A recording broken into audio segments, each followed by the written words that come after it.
Creator and sustainer of all things and all people, you are the source of all wisdom and light. Enlighten our minds to receive your guidance so that you may lead us into true wisdom. May all that we say and do in the service of this county, whether as elected members or as officers, be in accordance with your will and for the good of your people. Amen.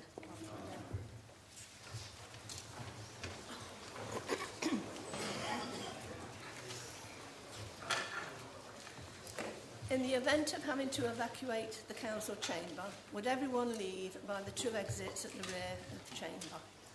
Officers would be on hand to assist any people with disabilities. Sorry, I didn't know it was up here. I'll start again, sorry. In the event of having to evacuate the council chamber, would everyone leave by one of the two exits at the rear of the chamber? Officers will be on hand to assist any people with disabilities. May I ask all members who have mobile phones with them to ensure that they are switched off so that they will not disturb the meeting. Thank you. It is with great sadness that I report that Mr Ernie White, County Councillor, died on the 2nd of January 2018, aged 76. Mr White was first elected to the County Council in 1975 and was our longest-serving councillor, having been re-elected to the Council 11 times. He represented the Stony Stanton and Croft electoral division, formerly Stony Stanton, Croft and Normanton. Mr White was chairman of the County Council during the civic year of 1995 to 1996. Before the Council moved to a cabinet and scrutiny system in 1999, Mr White served mainly on the Education Committee and a number of subcommittees. He became a member of the Cabinet in 2003 and has covered various portfolios, including as lead member for community services. Latterly was Cabinet lead member for health, wellbeing and sport. He had been chairman of the Health and Wellbeing Board since it was created, a role in which his expertise and commitment was locally and nationally recognised. He was also the County Councillor's mental health champion. Mr White also served on Blaby District Council for 20 years, including as lead member, a position he held for 12 years. He was an appointed public representative of Hinckley and Bosworth Primary Care Group. When the body attained the trust status, he became chairman of Hinckley and Bosworth Primary Care Trust. I ask members to join me in standing in silent tribute to the memory of Mr Ernie White, County Councillor.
Thank you very much. Thank you.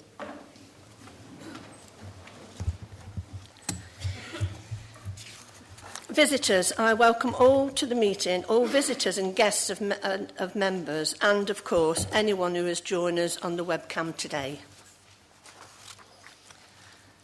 Item 2, minutes of the previous meeting. I move that the minutes are a true record from December 2017. Do I have a seconder? Thank you very much. Thank you. Item 3, declarations of interest.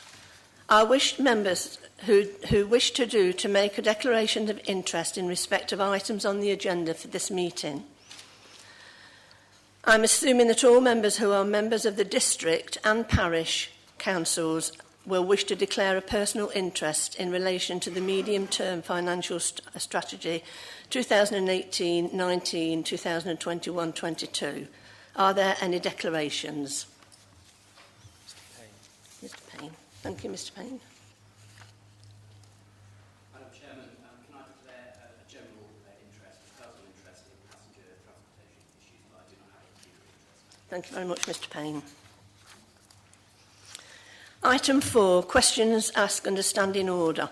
I have a supplementary question from Mr. Hunt on A.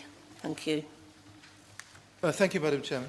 I refer to answer 3 on the second page, which states that nowhere in the country is either ruled in or out of a potential location for nuclear waste dumping. And the government is commissioning work to assess which areas.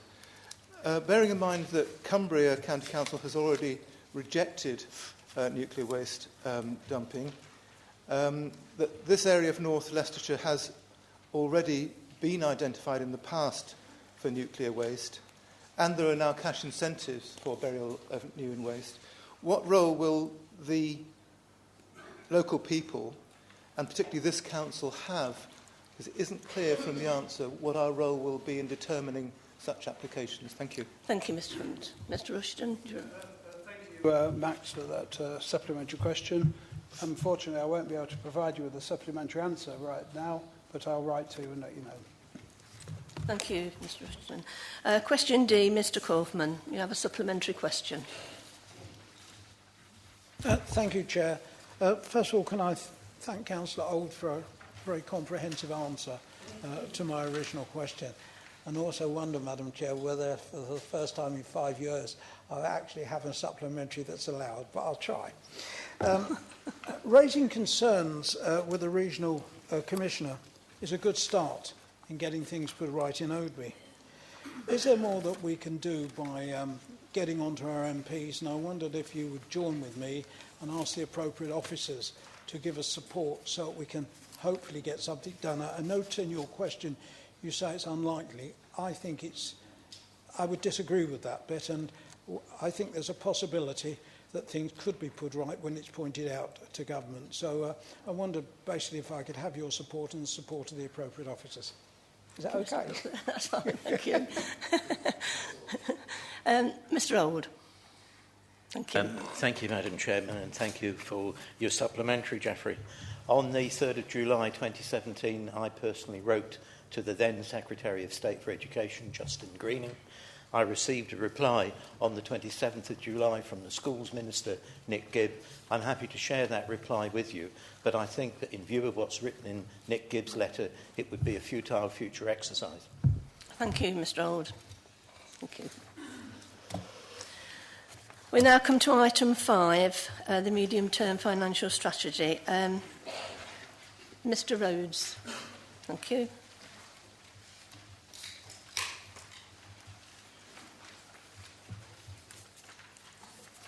Madam Chairman, this is the 9th austerity budget.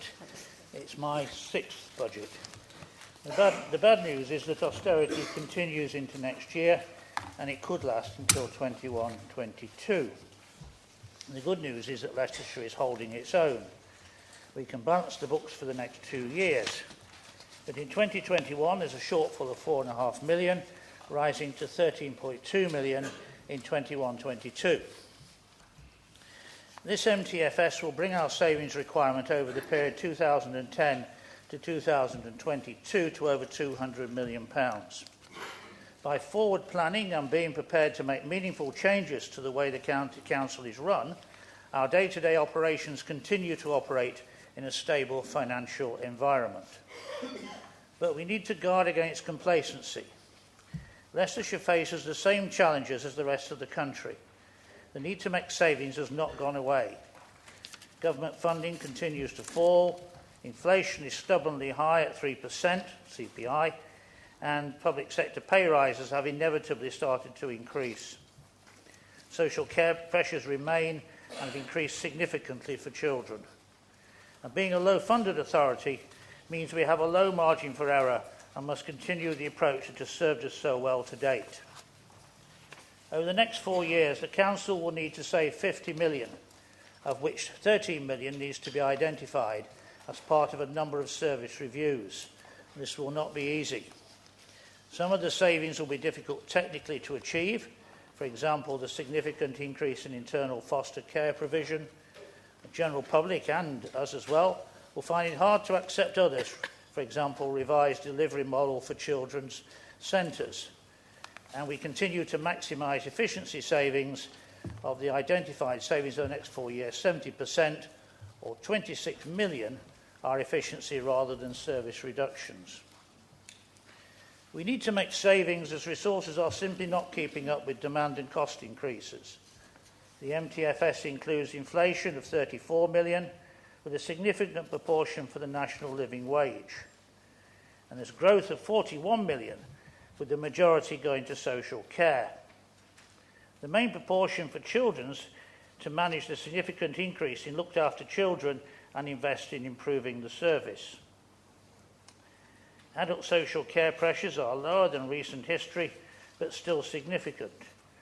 For example, major demographic pressures exist, with a 68,000 increase in the over 65 population forecast over the next 20 years. Capital funding is also under pressure. There's a long list of projects included in forecast future developments for which funding is not yet available. It will be easy to recourse to prudential borrowing, as others have done, but that only increases the pressures on the MTFS in future years in interest and repayments of the debt. Where possible, underspends and windfalls, should they occur, will be allocated to relieve the shortfall. The government's announced that RSG, Rate Support Grant, will disappear by 2019-20. The County Council received 56 million in 2015-16, will receive less than 10 million in 2018-19. In overall terms, the Council is low funded. In 2018-19, based on government spending power calculations, Leicestershire continues to be the lowest funded county area. If we were funded at the same level as Surrey, we'd be £99 million better off. Even Northamptonshire receives £16 million more than Leicestershire. Our fair funding campaign, which is strongly supported by county MPs, continues to progress well. The government recognised that the current funding system needs to change and has released a consultation focused on measuring the relative needs of local authorities. The Secretary of State's declared aim is for local government funding to be decided in a fair, robust and evidence-based way. It's exactly what we've been pushing for. It's what the Leicestershire model does. And we continue to have contact with now the MHCLG to help them understand the issues and potential solutions. And we've taken the opportunity to talk directly with the Treasury and the Cabinet Office. A note of caution. There is still no commitment to increase the total amount of funding available for local authorities. Unless this changes, it will be exceptionally difficult to reallocate resources. Indeed, the government's consultation has the stated intention of using transition arrangements to ensure budgetary impacts are manageable. It is also far from a foregone conclusion that the County Council will gain. Across the Council, we all need to make the case for Leicestershire. If the government were to declare a cancellation of negative RSG and guarantee that business rate income for Leicestershire will not fall below 63 million from then on, the MTFS would stabilise. We would be able to hold off from further service cuts. But that's not been announced. So we have to take a realistic view, and this MTFS is realistic and it is achievable. It's been difficult for the Conservative group to propose increasing council tax by 5.99%, and we do expect the 2019-20 increase to be lower. In order to not just protect services but to allow investment where we are concerned, services are falling below the level Leicestershire needs. The adult social care precept accounts for half of the increase and will contribute to funding growth in service user numbers, plus the impact of the increased national living wage. It will also provide us with the means to increase the provision of supported living accommodation in the county, improving the outcomes for the individuals receiving support at a lower cost to the county council. The core increase of 3% will fund the growth outside of adult social care, primarily children, as well as tackling key service areas. So £1 million to fund supporting Leicestershire families for 2 years, £600,000 ongoing for road maintenance, and £1 million ongoing to pay for pay rises for lower paid jobs, and £100,000 to extend support for community managed libraries. The public consultation showed a good level of support for the council tax increase, with 29% in favour of an increase above 4%. But note that at the time the consultation started, we assumed the maximum increase will be only 4.99. Whilst the financial challenges being faced by the County Council are not unique, our ability to cope with them in a rational, considered way is. And we are a well-run and managed council and have stuck to medium-term financial planning. This has put us in a good position where we can carefully plan and consider savings. There is no better example than our approach to debt. Over the last few years, we reduced the council's debt by £100 million. In 2013-14, our annual debt servicing costs were £27 million per annum. At the end of the MTFS, I expect these costs to reduce to £21 million per annum. This £6 million saving will reduce the need to cut services. This is a time when we are allocating resources to not just improve Leicestershire as a place to live and work, but to make financial investment that will further reduce the need for savings. There's been plenty of media coverage around Northamptonshire's problems. The government-appointed inspector will no doubt determine whether Northamptonshire's problems are of their own making or due to some particular local circumstance. Speculation is rife about which authority will be next. Whilst this MTF is challenging, it does ensure that this county council's finances are sound, so we will not be the next council to fail. Given we have to work with the current funding allocation, we need to make difficult decisions and approve the MTFS this afternoon. So, Madam Chairman, I move the motion on the order paper in my name, and Mr Shepherd, I think, will second it. Thank you very much, Mr Byron. Do I have a seconder? Mr Shepherd. Thank you, Madam Chairman, and I second the motion. And Byron's given us a realistic but sobering reflection on where we are, and also shown us a way forward. Turning to the capital programme, there's a change of tone, because the capital programme actually is the largest, I understand, since records began. It's an impressive achievement. So what do the numbers mean in terms of things to help people? I've got a few examples here. The total programme is 289 million over the 4 years. Includes, for example, roads and highways infrastructure, £114 million, with a proactive approach to external bidding. It includes schools. It includes £43 million for schools, most of it being invested in new primary places to meet the demands in a growing county. It means new workspaces and industrial units. The figure there is over £90 million. That will support the local economy, obviously. And also it will reduce our council's need to make savings by giving us a reliable income stream. Rural broadband, still not complete across the whole county. £6 million there for rural broadband investment. One disappointing note, which I do have to record, is that we weren't awarded a place on the business rate pilot for 18-19. That would have delivered £20 million investment for our area. It's particularly irritating to find that London received all that it did, and even lovely Surrey are using the benefits of their pilot to temporarily prop up their budget. On the other hand, though, the business rates pool is a great example of successful partnership working. Other districts in the county, and with the City Council and Fire Authority, about £13 million there, which would have gone back to Whitehall, has, thank goodness, now been kept here and remains available to invest in schemes to once again improve infrastructure, to improve things, to make people's lives better. And a further £6 million could be added in 18-19. So we've been innovative, and I pay a tribute to Byron and the officer team for all that they've done. I've got time, Madam Chairman, I think, just to touch on the matter of children's centres that Byron mentioned. Some years ago, in about 12-13, I chaired a panel on children's centres, and the things we said then about the value of the work they do are as true now as they were then. Even then, we were concerned about their financial viability. Children's centres are one of the key issues facing us, of course, at the moment.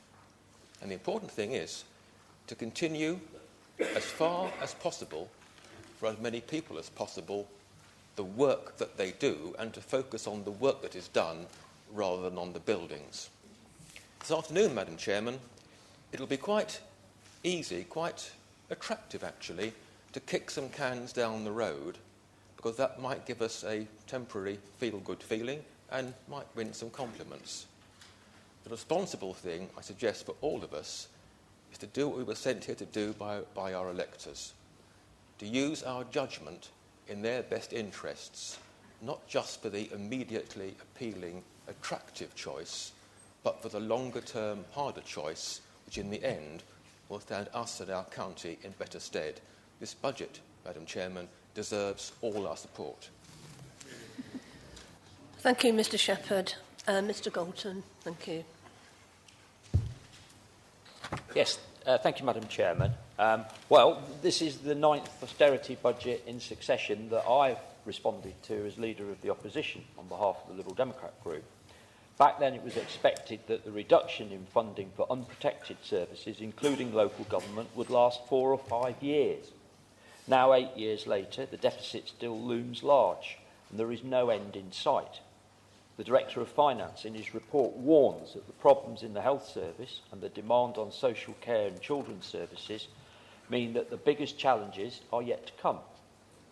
Who would have dreamt 8 years ago that the government would remove 100% of the Council's revenue support grant, which accounted for around a third of our expenditure those years ago?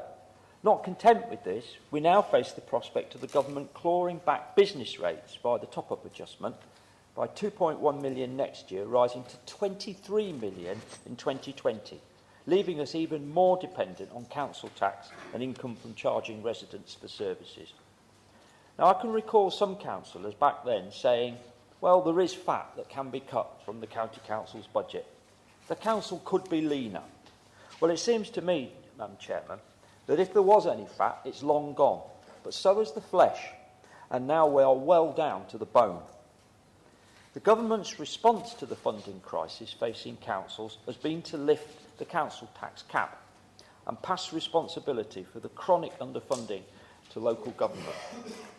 It represents a massive shift of taxation in the way we pay for local services, from central government to local government, without any consultation with the public either. For a Band D property, a 6% increase will mean a cash increase of £70, with planned increases by the Police Commissioner, the Fire Authority, the District Councils. The total increase will amount to somewhere between £90 and £100, depending on decisions by individual district councils and parishes. That is a very big increase for a family who are just about managing.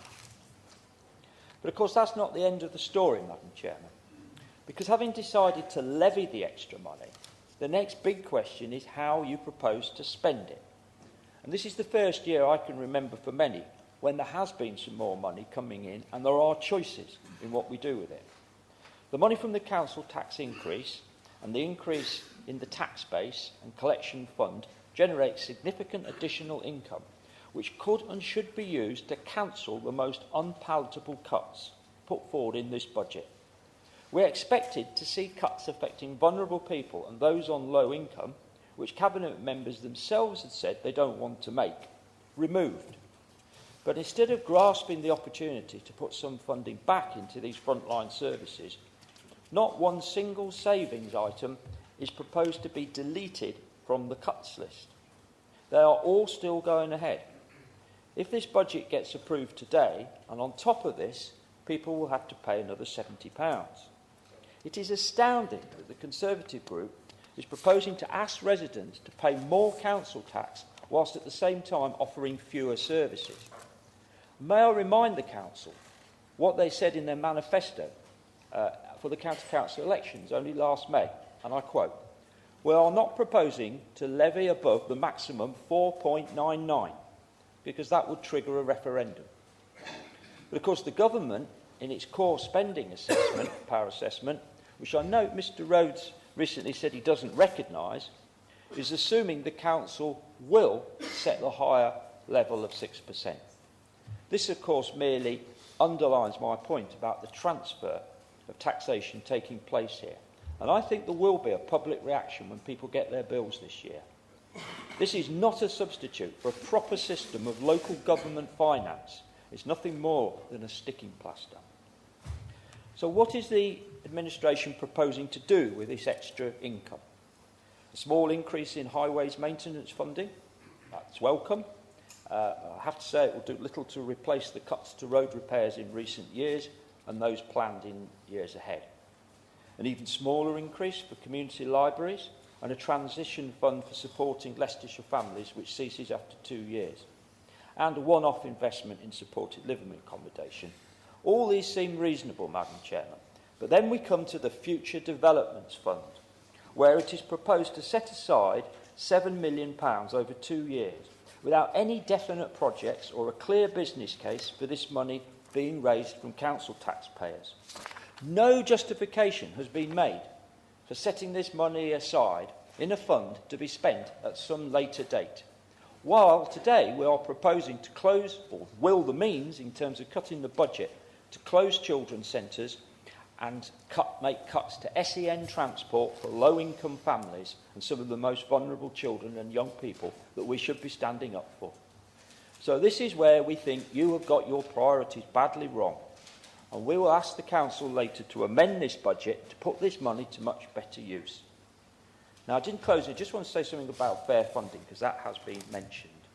So what we've seen now is a proposal put forward which has gained support.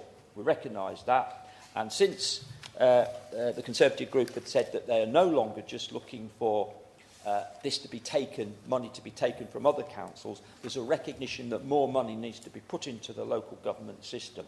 We agree with that. But we've had numerous trips down to London, we've had meetings with MPs, we've had Mr Rhodes pictured on the steps of 10 Downing Street. At some point, there has to be a reckoning. There has to be, is this going to deliver for us or not? I don't know the answer to that. And it appears from what Mr Rhodes is saying today, he doesn't have that much confidence. He can't give any guarantees that fair funding will provide a better deal for Leicestershire. So in the MTFS, we are going to have to make 50 million of cuts in 4 years. Even if the government gives us everything we've asked for, it will only barely cover that amount, let alone reverse the worst cuts or deal with what's to come in the future. It's important, but it's not going to deliver a solution for our funding crisis, Madam Chairman. So, yes, we can balance the books, but at what cost to vulnerable people and people in need in this county? And that's the question that's not being answered in this budget. Thank you, Chair. Thank you, Mr Bolton. Dr Enion, thank you. Thank you, Chair. And may I also thank Councillor Galton for a particularly excellent summary of many of the problems with this budget. And I will add a few of my own. When I was sitting in Cabinet, Chair, in December, Councillor Byron Rhodes said, and I wrote it down, I thought it was important, "It has gone too far. We are going to bite into essential services." Our residents now know that. Some of them have been here to point it out, that the early help review, we've already said, will leave families with unmet need, probably about 290 of them. We are already seeing a 78% increase in children requiring statutory care. We are going to cut special needs transport.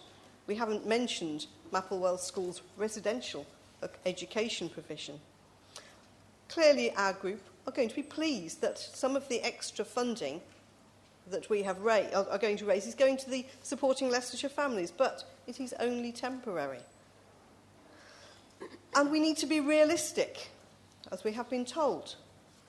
We need to be realistic about item AC9, which says in our budget there will be appropriate progression of service users to increased independence. And AC2, we will review long-term residential placement costs, identifying the potential for more independent living. Being realistic, that means residents of Hamilton Court and the trees in Hinckley losing their homes and being moved into cheaper private care away from the people that they have grown to love.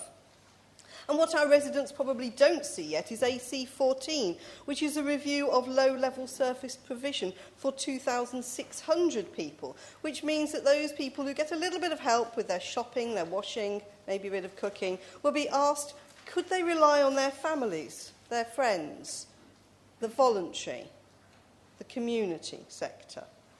The generation who set up the welfare state are now being asked by this generation to rely on that cold, grey, loveless thing, charity. And women of my generation, squeezed between, will have to choose between going to work or caring for their elderly parents. Some of us thought those days were long gone. Yes, we have been realistic. We are increasing the council tax by nearly 6%. Council tax is not a progressive tax. It does not genuinely take into account people's ability to pay. We are also looking after our own old age because we are increasing our capital holdings. We're aiming to have 200 million in our capital asset investment fund. We are going to invest this in places like Lichfield, which I think Councillor Blunt knows well. And we are buying office blocks in Nottingham. 12.6 million. How is this going to improve Leicestershire? That's right.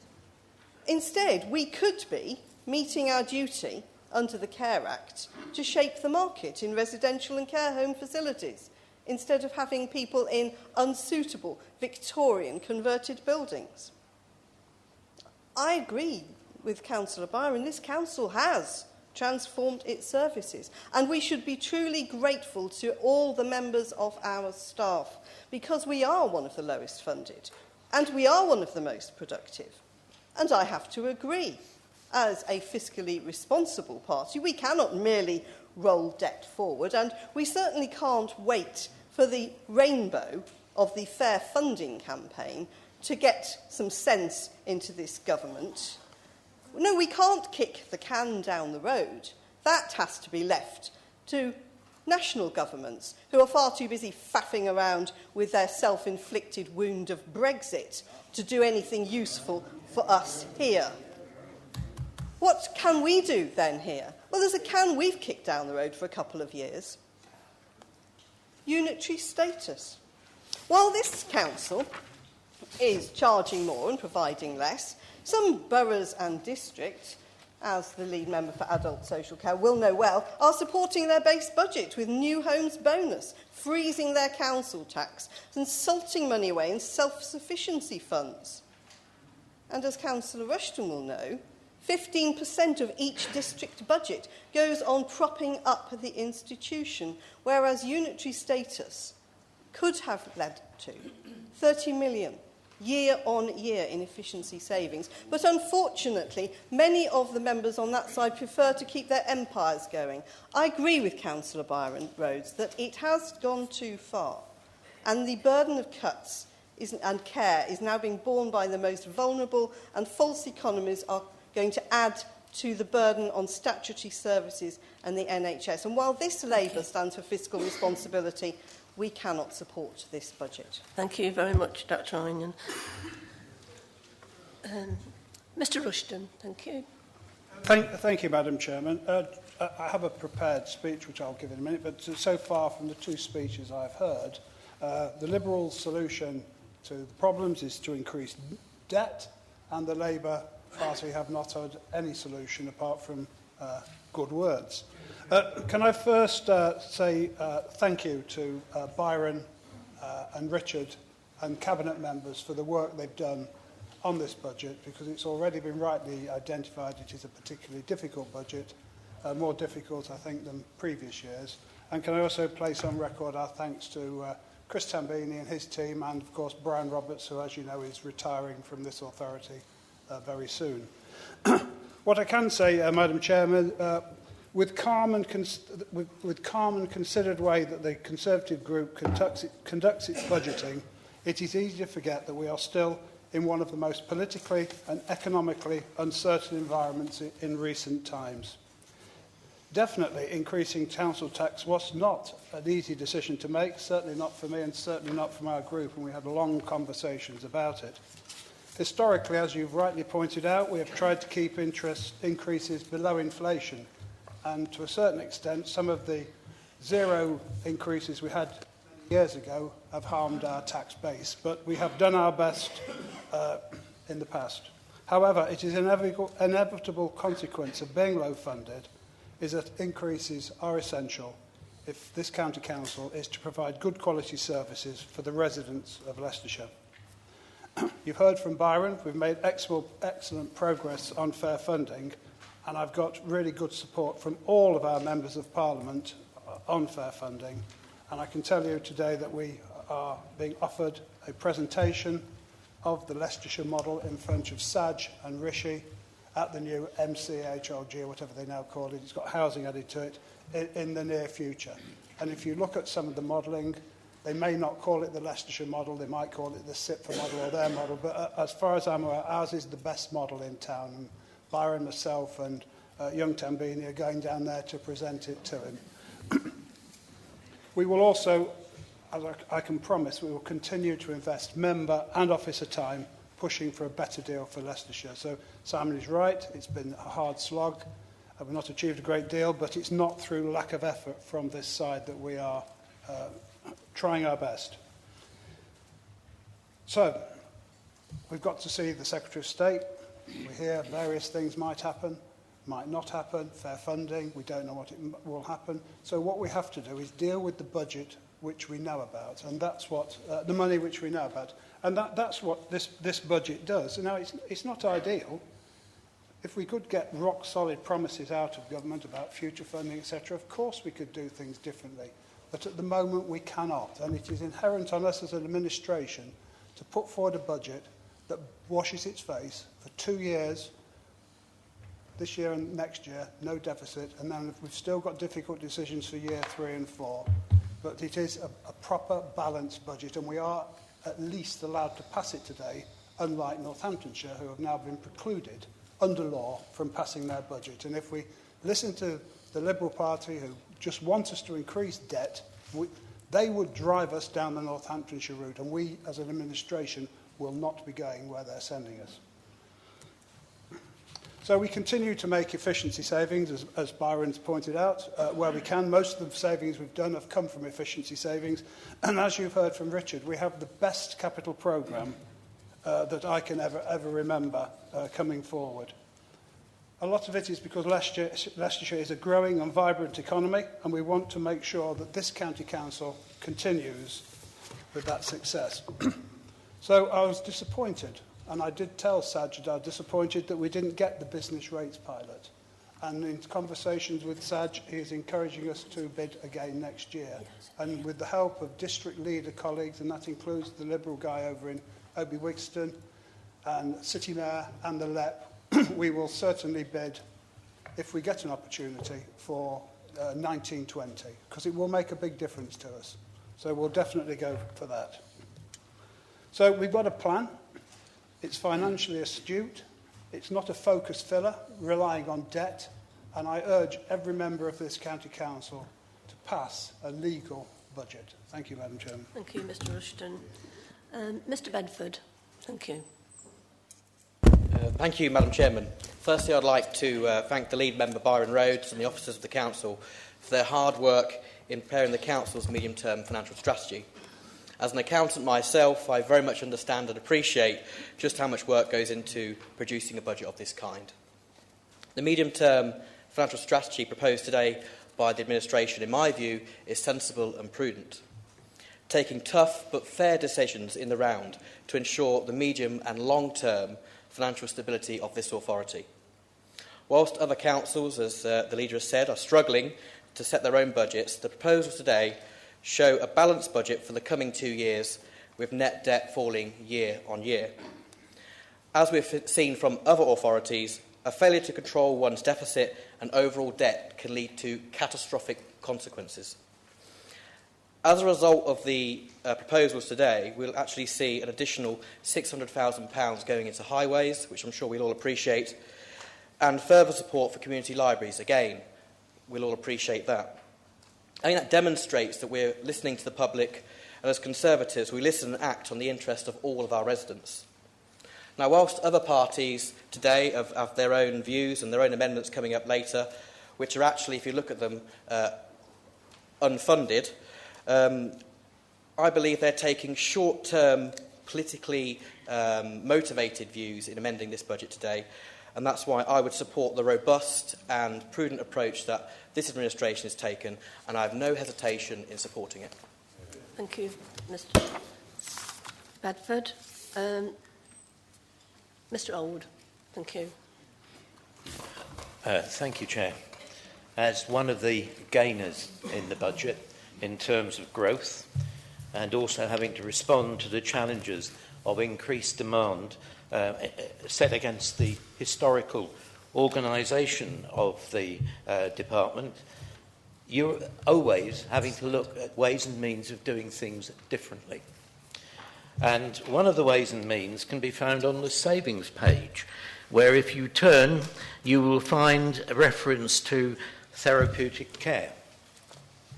You might think, well, why do we need therapeutic care?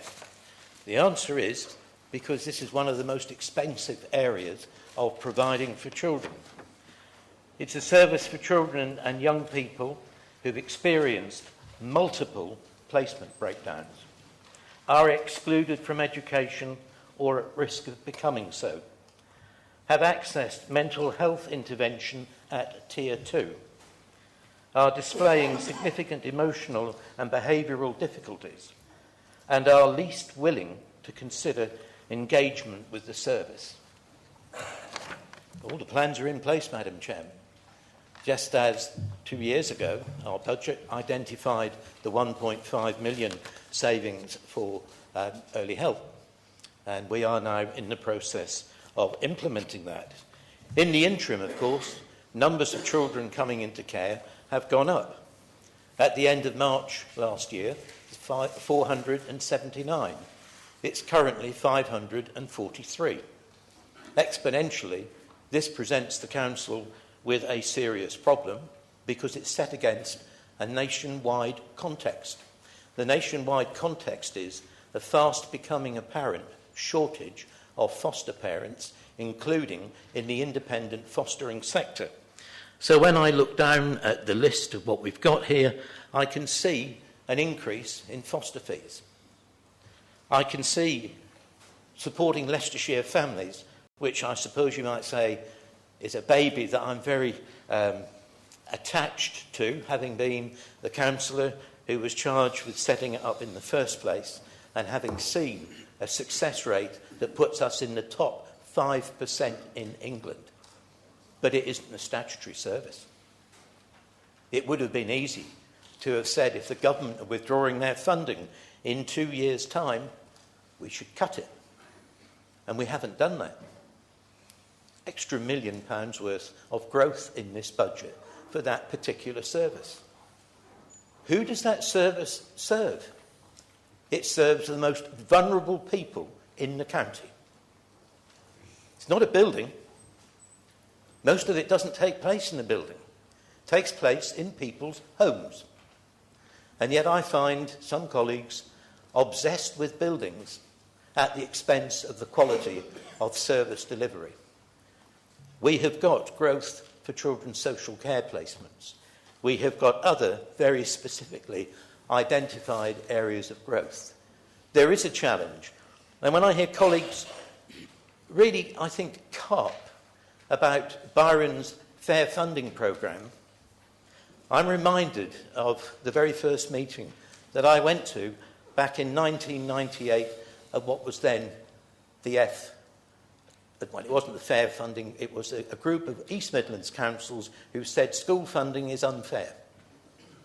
Now, I hope Byron doesn't have to wait as long as we've had to wait with the F40 campaign. But I'd like to finish, Chairman, by saying this.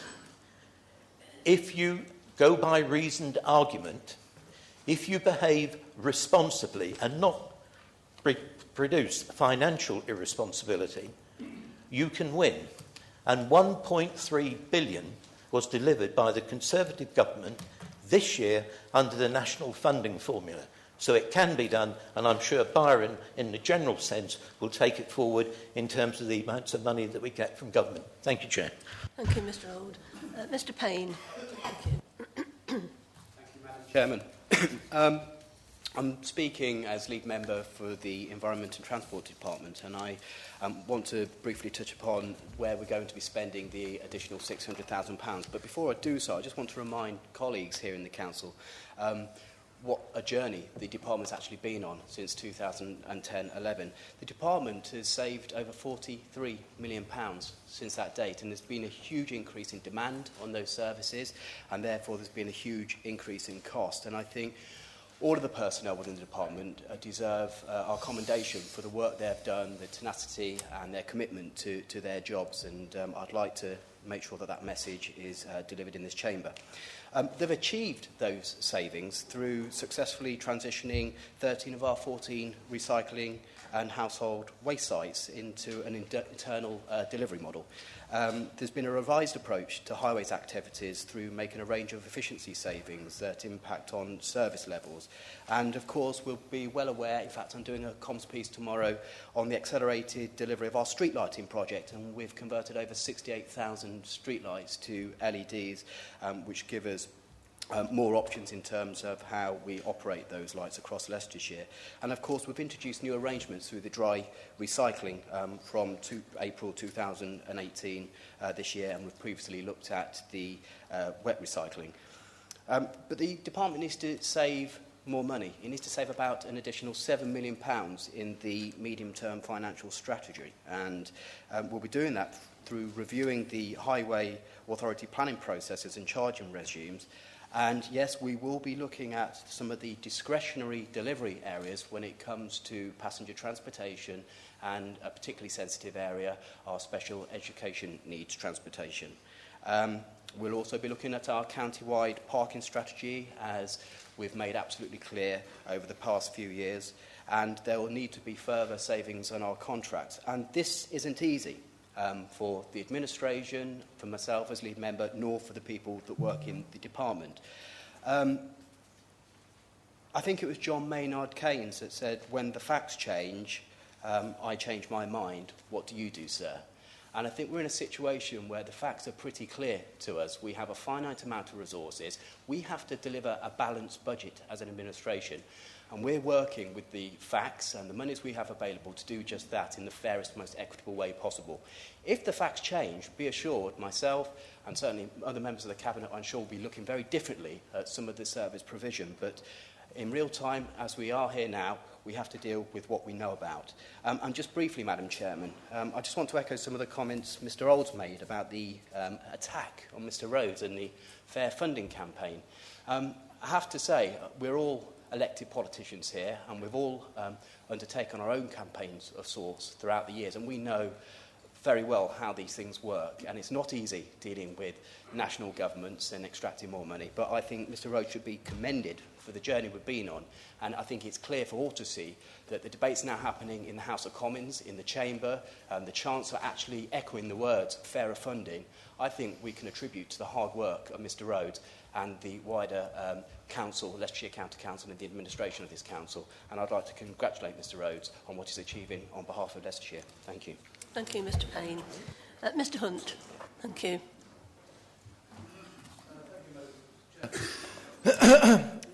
This is by far the worst budget that I've ever experienced in this chamber. And as has been said, residents, for the first time in my memory, will be paying much more for receiving much less. But if they have children or vulnerable circumstances from disability or poverty or deprivation, they'll be paying more, even more, in their personal circumstances. We talked about children's centres, the Sure Start as was, youth and family support, help to get children with disabilities to and from school or training, and the respite that families and children have had in the past are all now under threat. I was told at committee that we weren't punishing people, we were simply looking at the budget. But the people, those that we're punishing, are families and their children in the worst circumstances.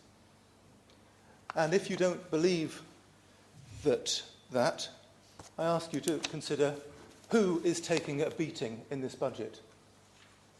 It's not a physical beating, but it's no less real than what we read about in Dickens when we were at school. Now, the leaders said that we are not considering alternatives. The language of politics is alternatives and its priorities. But it's clear to me from sitting in committee that as long as the measures that we take in this chamber don't affect us personally, there are a lot of people here who will go along with it. And they will use the language that we've heard this afternoon about responsibility. I was in scrutiny a month or two ago, and we just threw up an idea. Why don't we merge Ashby and Colville household waste sites? It's a small economy, we could do it. And there was a howl, a squeal of objection to that, because it affected somebody in the room. Now, that's a very minor instance, and we will certainly present the administration with some better prospects.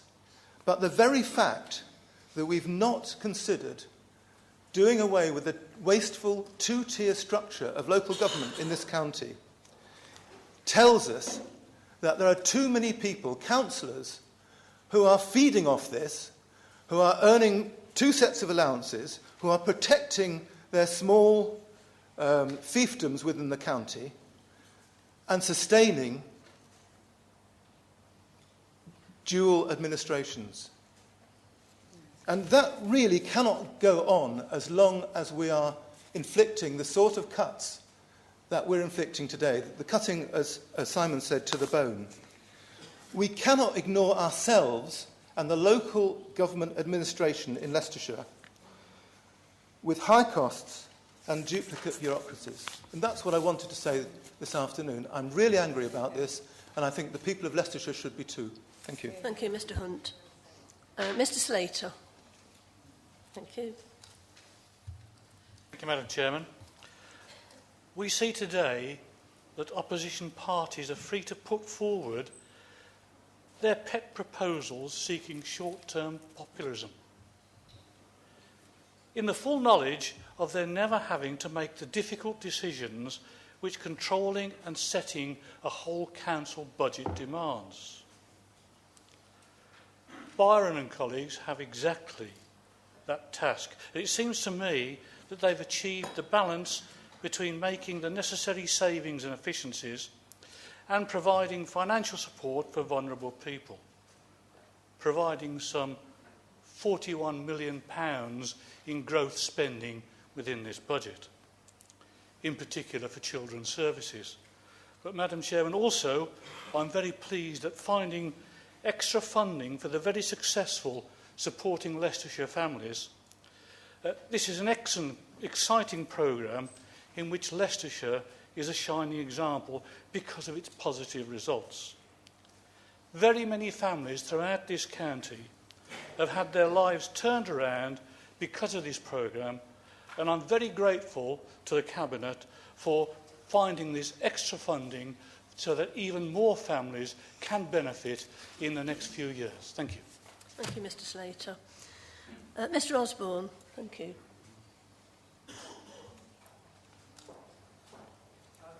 Thank you, Madam Chairman. Perhaps some members will be relieved to know I have got my glasses. This time I hope I can read some of the notes that I've written down.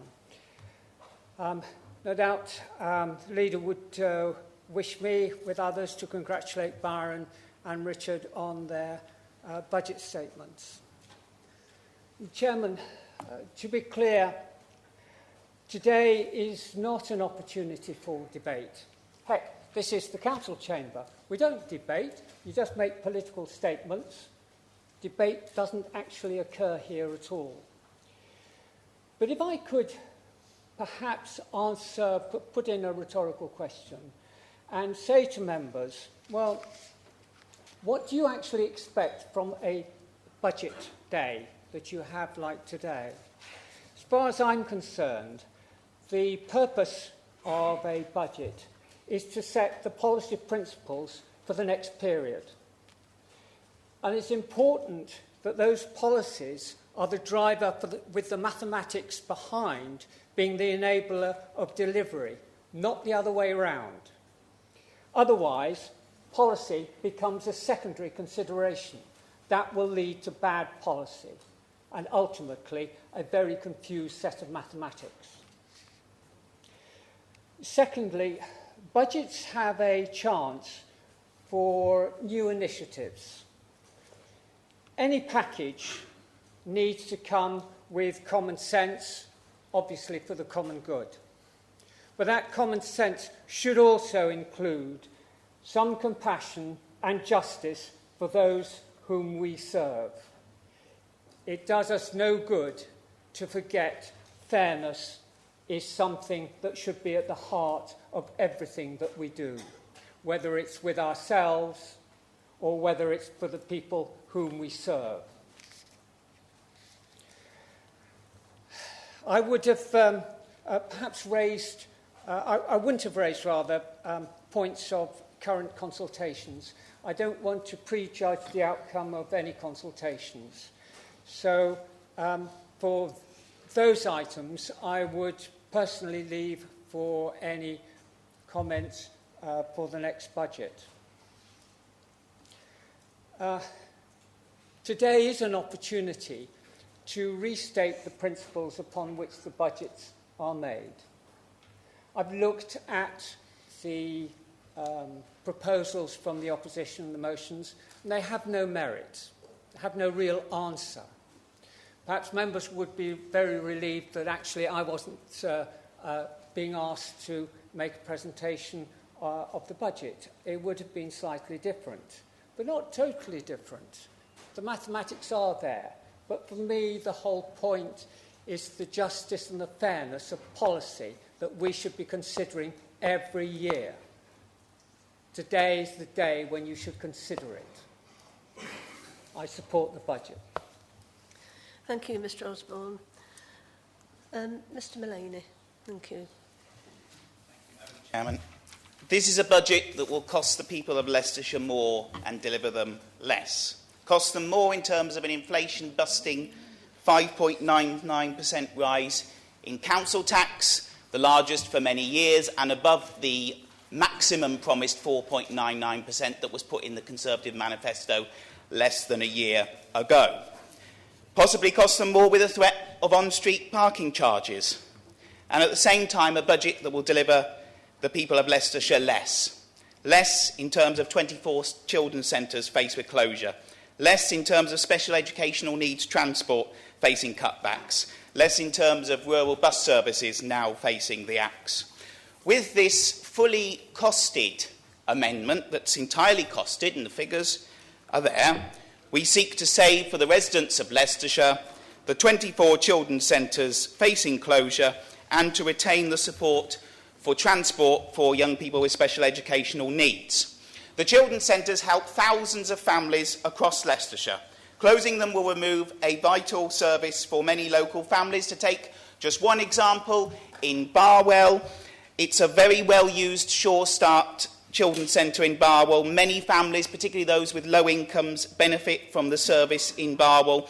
To close it would mean yet another service going in Barwell. We've already had the post office, the library and other things go, and it would be a real loss to Barwell if it was to close. And there are many other towns and villages in Leicestershire who are facing the same risk of losing this vital local service unless this amendment is passed today. We have the figures that there were over 27,000 visits to these centres last year, so they are very well received and very well used facilities. And I hope the Conservatives can support this fully costed amendment today, because in the past, to be fair, they have, often belatedly, taken up some of our proposals.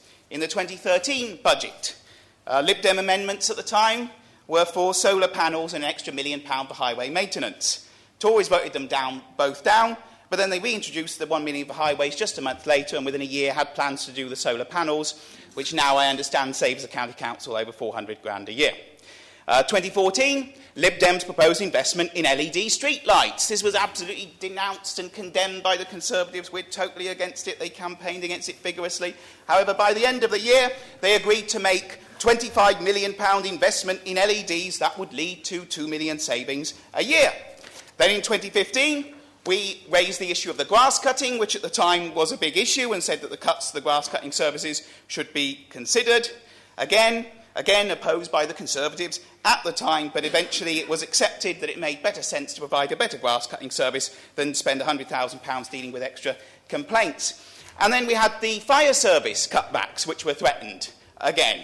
And we opposed it, and we were told no, they were going through, and then the Conservatives reconsidered, and the fire services, thankfully, were saved. I hope that for the benefit of the people in Leicestershire, we will see the Conservatives support our amendment today, as they've supported some of our other policies in the past, keep open the children's centres and continue to support special educational needs. We have costed this amendment. The money is there to support these services. But why are we in this situation again? It is because we continue to be so badly funded by this Conservative government. The people of Leicestershire have loyally elected a Conservative county council for many years and all Conservative MPs in the county. But what have the Tory MPs and county councils' leadership delivered? They've delivered the worst funding in the country for Leicestershire from the Tory government, which is why we are in the situation this year, as so many years before, with more tax rises and more cuts to services because of the failure to deliver fair funding from the government. We are told that it is likely to change in future. And yet we've seen a recent example of how our area is again taken for granted by the Conservative government with the bid for the business rates pilot. You would have thought that with Leicestershire so badly funded, the government would have said, well, you know what, this Leicestershire, they're doing really badly, they're not funded fairly, let's put them on this pilot, let's give them the money to keep them going. Yet we were turned down again, and the old favourite, Surrey and other counties, get the money again. Again, our residents losing out. Add to that, Leicestershire schools are amongst some of the worst funded in the country. The infrastructure projects such as the Midland Main Line, rail and electrification have been cancelled. That the East Midlands is revealed as having the worst social mobility in the country. Again and again and again, our area loses out. If the DUP can hold the government to ransom for £1.5 billion, why can't our Leicestershire MPs, who also hold the balance of power, demand the extra money that Leicestershire services need to keep our county going? In 2013-14, we had £81 million revenue support grant.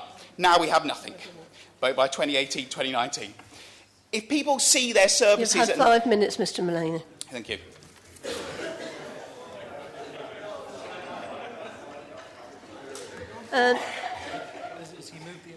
I'm just... can you move the amendment? Thank you. For the Council to show that it supports the most vulnerable in Leicestershire, I ask this Council today to please back this amendment support the children's centres, support the special education needs funding. The money is there. Show you care about the most vulnerable in the county and pass this amendment today. Fully costed amendment. Thank you. Can I have a seconder to the amendment, please? Thank you, Mr Welsh. He's very excited. So it's the Lib Dems group view that every child deserves a happy and safe childhood in which they can thrive, not just survive.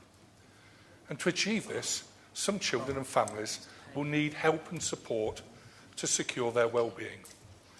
The County Council has reduced spending on early help services by 4.4 million over the last 3 years. These further proposed cuts are excessive and ill thought through. Officers of the Council in Cabinet papers warn members that further reductions could have a highly detrimental impact on the social care spending in future years. The proposed closure of 24 of the current 36 children's centres is an appalling and savage slashing of these services. Last year, around 19,500 people access all types of universal services at these centres. There is lip service paid to the idea that these services will be offered by other agencies and the buildings transferred to others. But these services are not like libraries. You can't just get a group of volunteers in to do these things. At the moment, on the top of the universal services, early help services support 882 very vulnerable families. The proposed reductions in staffing could see 290 of these families no longer receiving support. This could lead to increased costs if these vulnerable children end up having care proceedings undertaken. The second area of cuts that this amendment seeks to stop are the appalling cuts to the transport provision of children with special educational needs. To cut these services to these vulnerable children while pushing £3.7 million into future pet projects is appalling. If the County Council does not exist to safeguard and support vulnerable children in Leicestershire, it starts to lose its very purpose. I ask members to support the amendment to save our children's centres, to protect the school transport of our children with special educational needs. We accept totally that services need reviewing and refreshing as a matter of course. And it may well be that there are better structures and better layout of buildings and services that could save money in the long term. But to start the consultation where the very start point of it is a £1.5 million saving, that's not a consultation, not in the true sense that anyone understands. You have the consultation first. You remodel the service and then look if that can make savings, not the other way round. So I ask members to support amendment number 1. Thank you. Thank you, Mr Welsh. Mr Sheenan. Thank you. Thank you, Chair. Yes, I must say the relationship between parent and child is the bedrock of any society, and to take away the support offered by children's centres is potentially deeply damaging. The sheer weight of evidence about the benefits of children's centres confirms that they meet vital needs. So why are there plans on this table to cut children's centres in Leicestershire? In Leicestershire, I thought we were more humane than that. We're told that money needs to be saved, but you don't save money by cutting preventive services, not in the long term. Neither do you build a better society. Madam Chairman, I urge the administration to reconsider and support this amendment. Thank you. Thank you, Mr Sheenan. Mr Pendleton. Thank you. Mr Chairman, I simply can't support this amendment. And the reason that I can't support this amendment is that we're involved in an early review consultation. Government have actually set up this whole scheme. They gave us the money and we grasped it and we actually set up a matrix of centres to cater for the worst possible scenario. Now, those of you who know me from District Council will know that I'm always facts-led. And having had these children's centres, for example, working in the way that they have, we've now got a situation where we do actually have the facts. And when you look at those facts, it's actually the individuals, as Mr. Sheehan has said, who really do need our support. Well, we could halve this, we could quarter this, but the whole budget as such needs us to look at it carefully. We're prudent people, as well as caring people, and we want to make sure that the money goes to the right people. Buildings are not people. The most vulnerable are actually serviced, in part, in those buildings and otherwhere, and in other places. And it's extremely difficult sometimes for people to understand that services can be delivered and are delivered from the children's services in different areas. The review will look at those areas very carefully, and in doing so has to start somewhere. So we've postulated X as a number of possible moves where we can slim the service buildings down. I don't think for 1 second that we're talking about slimming the service itself down. That, councillors, is what I think the opposition has missed, and that, I think, is their Achilles heel. I think we're being extremely prudent in looking at this consultation very openly. We may not have got it totally right, but we will certainly look and we will certainly take on board all the areas, thoughts and concerns. Mr. Auld and I will be out there at the public meetings listening. Thank you, councillors, but I can't support that particular financial amendment. Thank you, Mr Pendleton. Mrs Newton, thank you. Thank you very much, and I do apologise for my voice. Children are the world's most valuable resource and its best hope for the future. So said John F. Kennedy. And whilst children are so much more than a resource, the quote illustrates nicely how important early intervention policy is. Research shows early intervention increases a child's life chances dramatically, helping them earn more over a lifetime, reach higher standards of education and live a healthier life. As elected representatives of our communities, I cannot see any greater ideal that our posts should hold than to maximise the life chances for every child we possibly can. I therefore simply cannot accept any proposal that will see the closure of 24 Sure Start centres. Not only does this proposal sit in opposition to our ideals, but it makes no economic sense for the taxpayer. I've already spoken of the greater increase in earnings, education and health to those individuals who have access to decent early intervention provision. Do we simply sit here in this chamber and believe that the only people to benefit from these facts are the individuals concerned? No, of course not. The greater the education of each of us, the more richly rewarded of all of us in society are. The healthier the life of us all, the less pressure the NHS feels.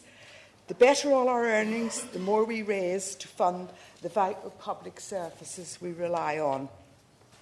Given all that I have illustrated above and what previous speakers before and no doubt following will say, surely it must be the case that these proposals have to be dropped. It could only be the conclusion that a council who would not drop these proposals understands the cost of everything but the value of nothing, not in terms of economics, but in terms of its import and the ethical duty we hold to each and every resident and child across our fine country. I support the keeping opening our Sure Start centres. Thank you, Chair. Thank you, Mrs Newton. Mr Richardson, thank you. Thank you, Madam Chair. Whilst agreeing with everything Councillor Pendleton says, I can't support this amendment for a different reason, and it's financially illiterate. We talk about it being fully costed. Now, when I read something that's fully costed, I don't then expect to see a phrase that says resulting in increased shortfalls for 2021 and 2022. That strikes me that what we're actually doing, and a shortfall to me is a deficit. Now, there's been a lot of talk in this chamber from the opposition parties about national policies. I do wish opposition parties would live in the here and now in Leicestershire and talk about our budget and our policies, where we might actually get further going, rather than look at national government. We know what money we've got. We've only got one pot of money. We can only spend it once.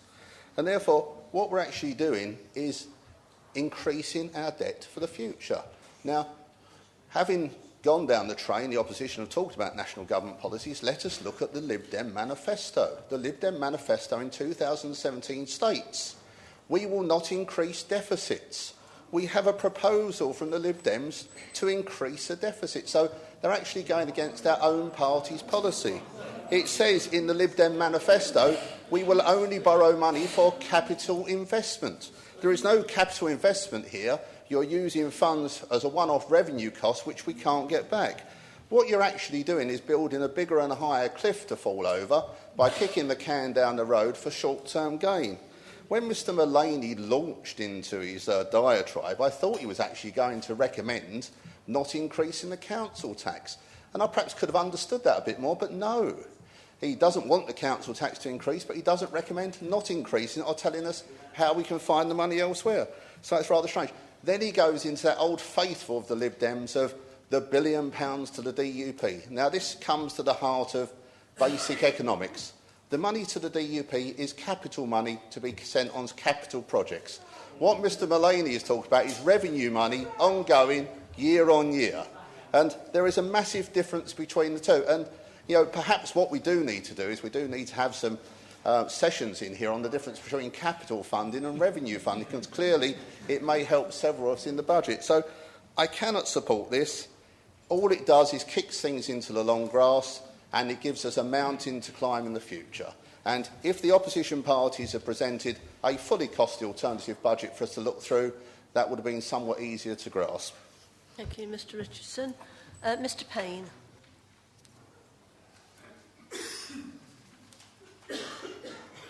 Madam Chairman, the lights come on.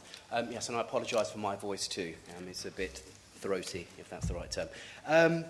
OK, I want to address my points to ET5 in this amendment, and naturally I can't support this amendment, and I'll explain why just in a moment. But just some perhaps advice to Mr Mullaney. I've got one of those new iWatches with a breathing app on it, and I thought I had a good set of lungs on me, and for the sake of my own health, that breathing app is an absolute godsave. So maybe Mr Mullaney would like to look at investing in one if he hasn't already. But I do thank Mr Welsh for the calm delivery of the seconding of the amendment, because I did understand all the points that were being made. Now then, ET5. I mentioned earlier on that this is a sensitive area we do not deny. But I just want to put in context with what we're looking at here. Council will note that there was a consultation on this, and that finished in December 2017, just before Christmas. And I can inform Council that the Cabinet will be looking at the results of that consultation on the 9th of March, and the departments are very busy trying to put and collate that information together so we can make some decisions based on that. It is sensitive, but the transport budget in 2014-15 for SEN Transport was 7.1 million. And that will rise, or has risen, in 17-18 to 9.1 million. And it's set to rise further because of the increasing demands. We need to do something about this. And no one's saying we are going to cut this budget. That is not the proposal.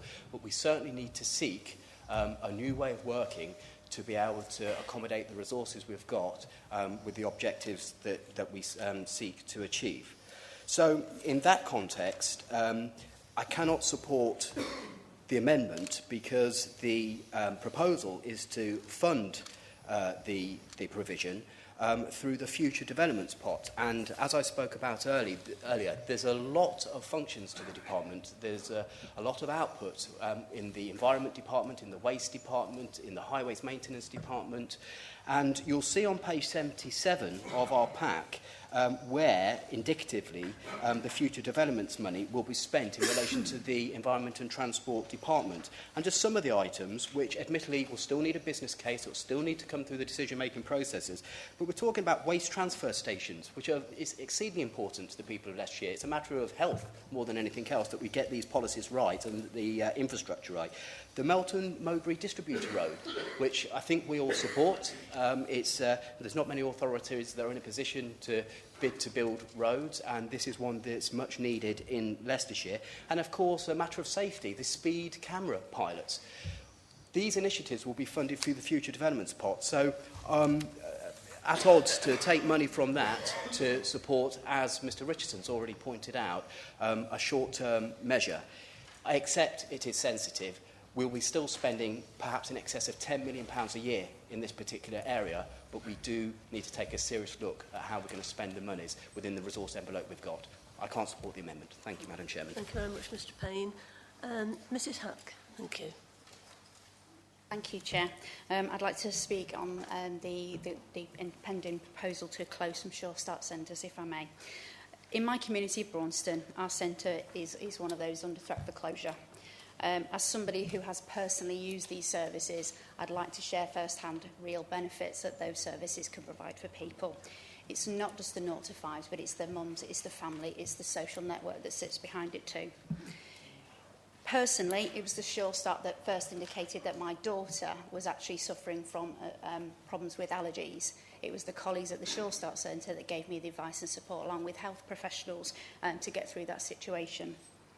The group I attended provided support to about 20 local parents, many of whom were first-time parents. So they benefited from the regular opportunity to meet with other parents and as they were learning in their newfound parenthood.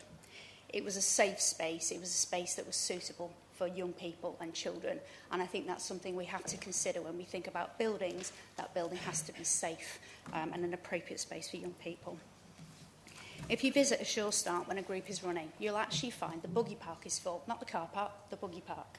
And that's one of the key building blocks of the Sure Start Centre. They are accessible to people.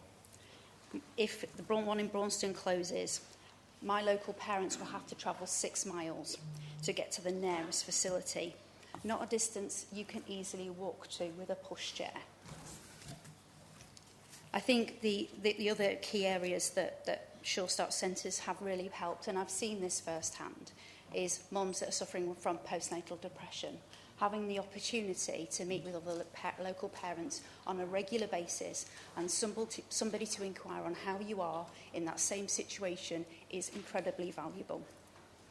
I think one of the other examples I'd like to give is in my work, I've worked as a neighbourhood manager in an area in Northampton, and that particular Sure Start centre was within a school.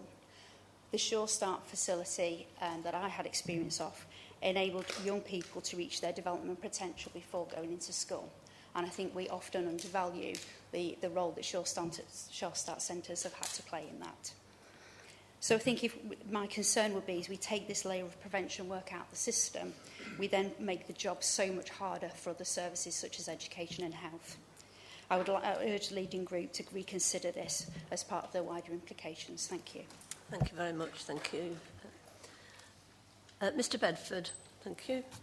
Thank you, Madam Chairman. As I outlined to members earlier, I believe the original proposal by Byron and the administration was prudent and balanced. The Liberal amendment, as laid before us today, actually would wreck that and put into question the delivery of projects such as Councillor Payne mentioned, the Melton Bypass, white lining, and in my view put statutory service provision on red alert. The shortfall over the remaining cycle would rise from 17.7 million to 23 million under the Liberal Democrat amendment. It would increase our deficit, and at the end of the medium-term financial strategy period, it would undoubtedly involve increased levels of debt. In other words, I think as Mr Richardson said, it would be kicking the can down the road. Now, how has that worked out for other authorities nearby?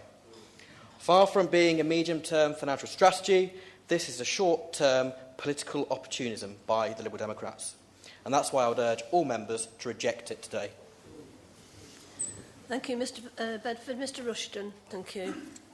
Thank you, Chairman. And can I thank Peter and Terry for their astute financial comments. Before I say one or two words, can I just say to members, obviously we know that the children's centres and the services it provides are exceedingly sensitive. That is why in our budget there is £1 million of extra revenue going into the services, which we intend to continue to provide. What we won't be able to provide is the full range of buildings, but we should be able to provide the services. So I hear what you say in Braunston.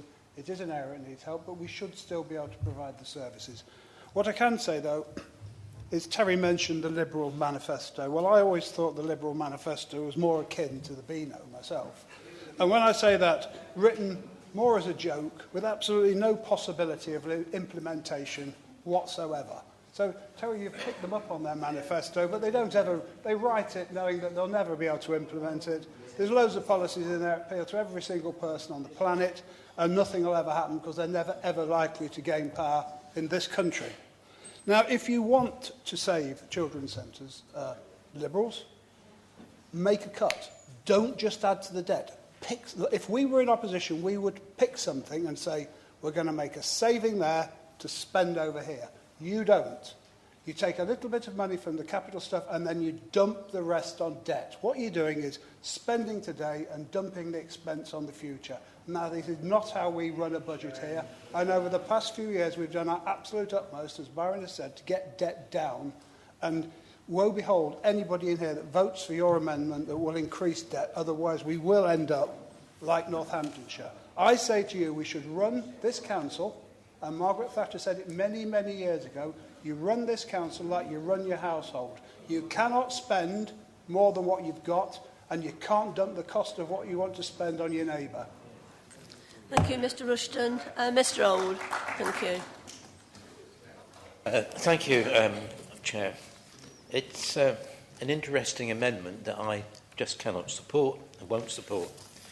There is no differentiation from the speakers so far on the number of people who go to these centres who are in the category that we call targeted, most of whom are actually taxied in. And therefore, if there's an alternative centre, you rearrange where the taxi is going to. Many of the universal services are NHS services. Perhaps a more pertinent question this afternoon would have been to have asked, what does the NHS contribute to the running of these services? And I'm sure that that will come out in the report to Cabinet later this year. So, if we have all of these centres, are they open to these parents at weekends? The answer is no. Are they open in the evenings? The answer is no. Are they open every day of the week? And in many cases, the answer again is no, with some being closed for 3 days a week.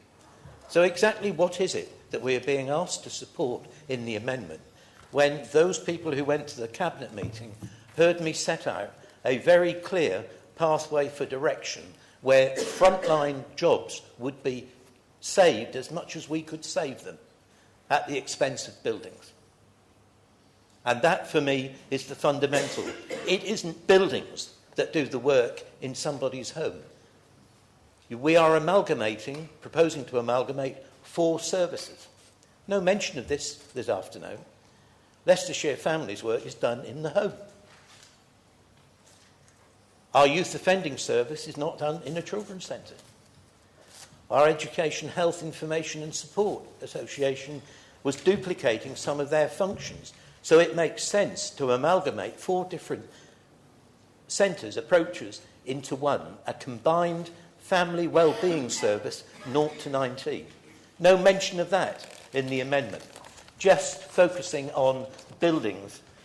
And from what I've heard so far, scaremongering without giving a single fact.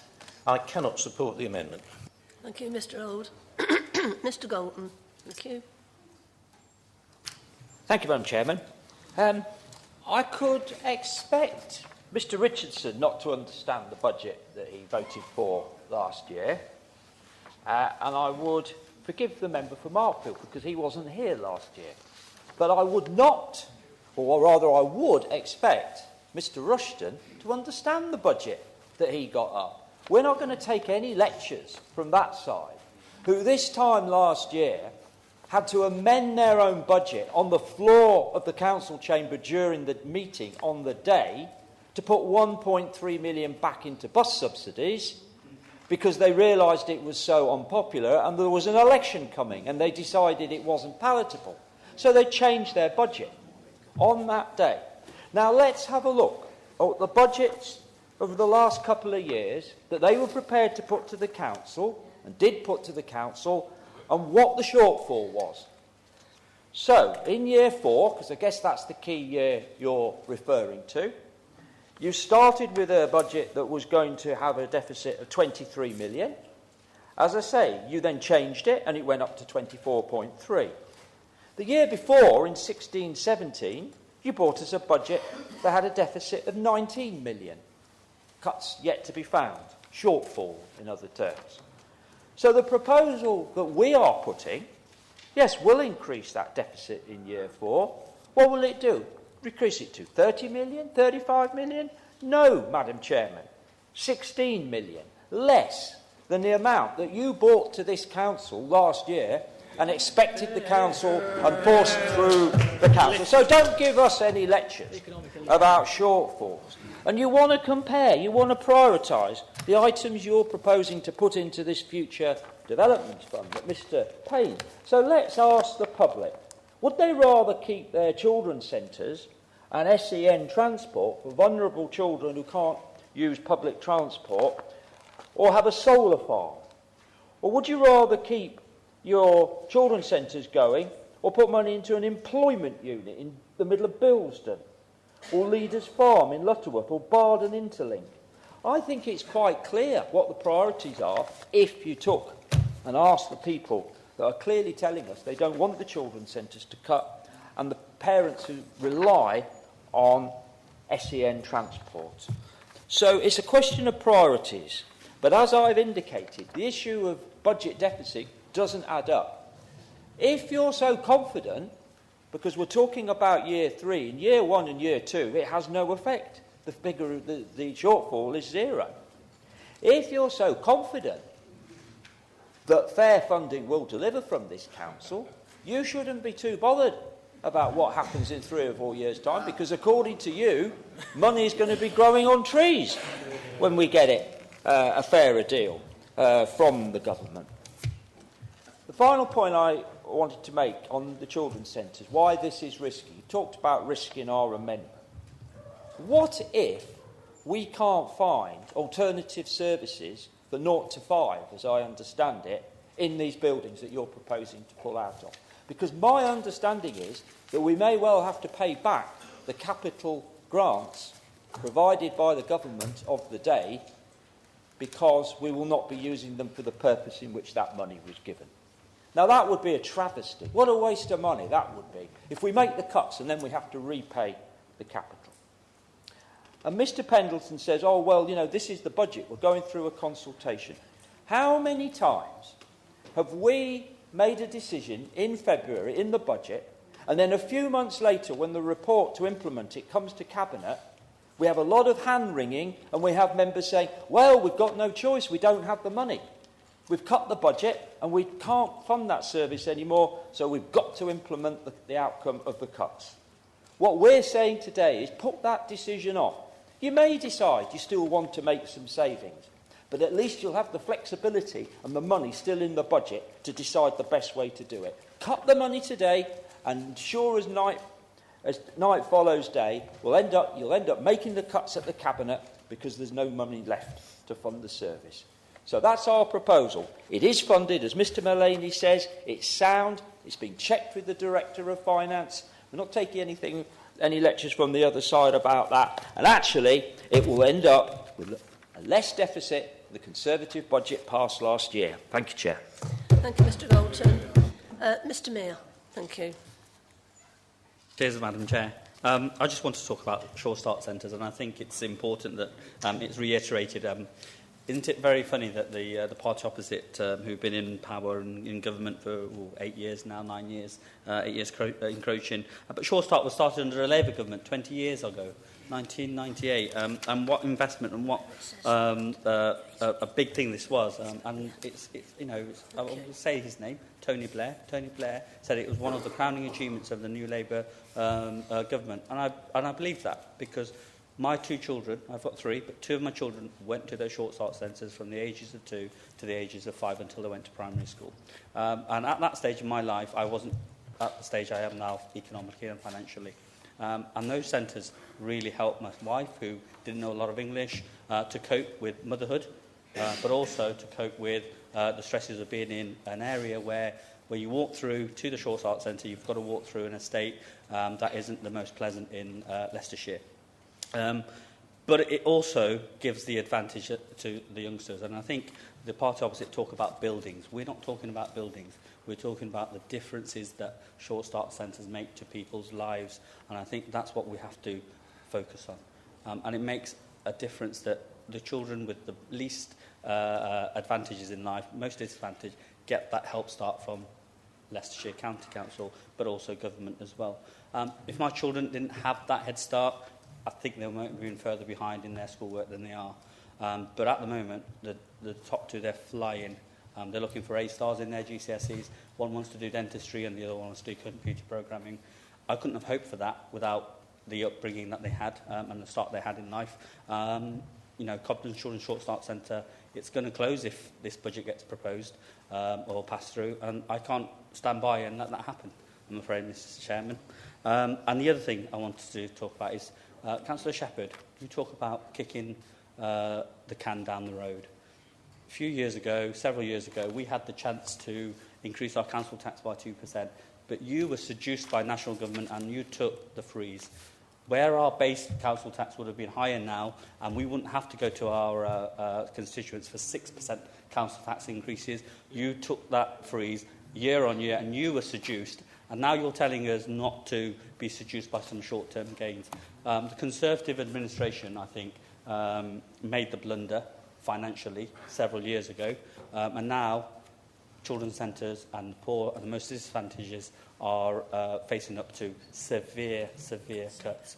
And I support this amendment. I can understand using a bit of leeway to help these centres survive. Because even if they survive for 1 more year, that will be 1 more cohort of young children and parents who have had the advantages of these services. Cobden Children's Short Start Centre will close. Beacon Academy will possibly close as well. The Short Start Centre there will possibly close. So where will those parents go? So in Loughborough, I think it's Mountfields Lodge Youth Centre, which was the youth provision. That's where they'll have to go. For some of my parents, that's a long, long way. 2 buses, if you have to get buses, or a half-an-hour walk in the cold. And you said, Councillor Hack said correctly, some of these parents will not walk that far to get to the centre, so the provisions will be lost to them. But isn't it astounding that we have Short Start centres in the most deprived areas of our county, but we're closing them and moving them to a building in the most wealthy area of Loughborough? Isn't that surprising?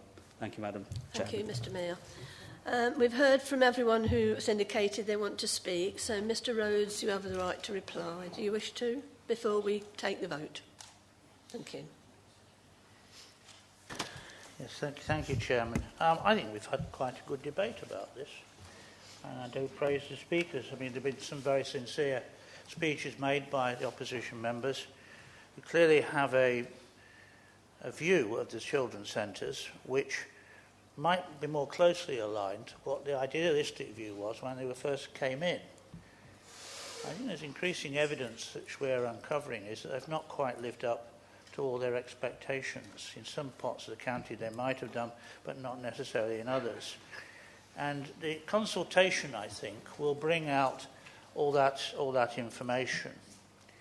One of the particular things that we've been concerned about is particularly this with regard to the Sporting Families programme, which is delivered through there as well, has been the lack of support from the CCGs, from the NHS. Initially started to support it, but then decided not to. And yet the Supporting Families programme has actually been one of the most valuable things that we've done through these centres. So they're not just children's centres, they're other things as well. And in some parts of the county they've been particularly valuable, but not necessarily in others. Most of the debate's been about the children's centres. I notice there's not been too much said about the SEN transport, although it was mentioned by Mr Welsh, I know.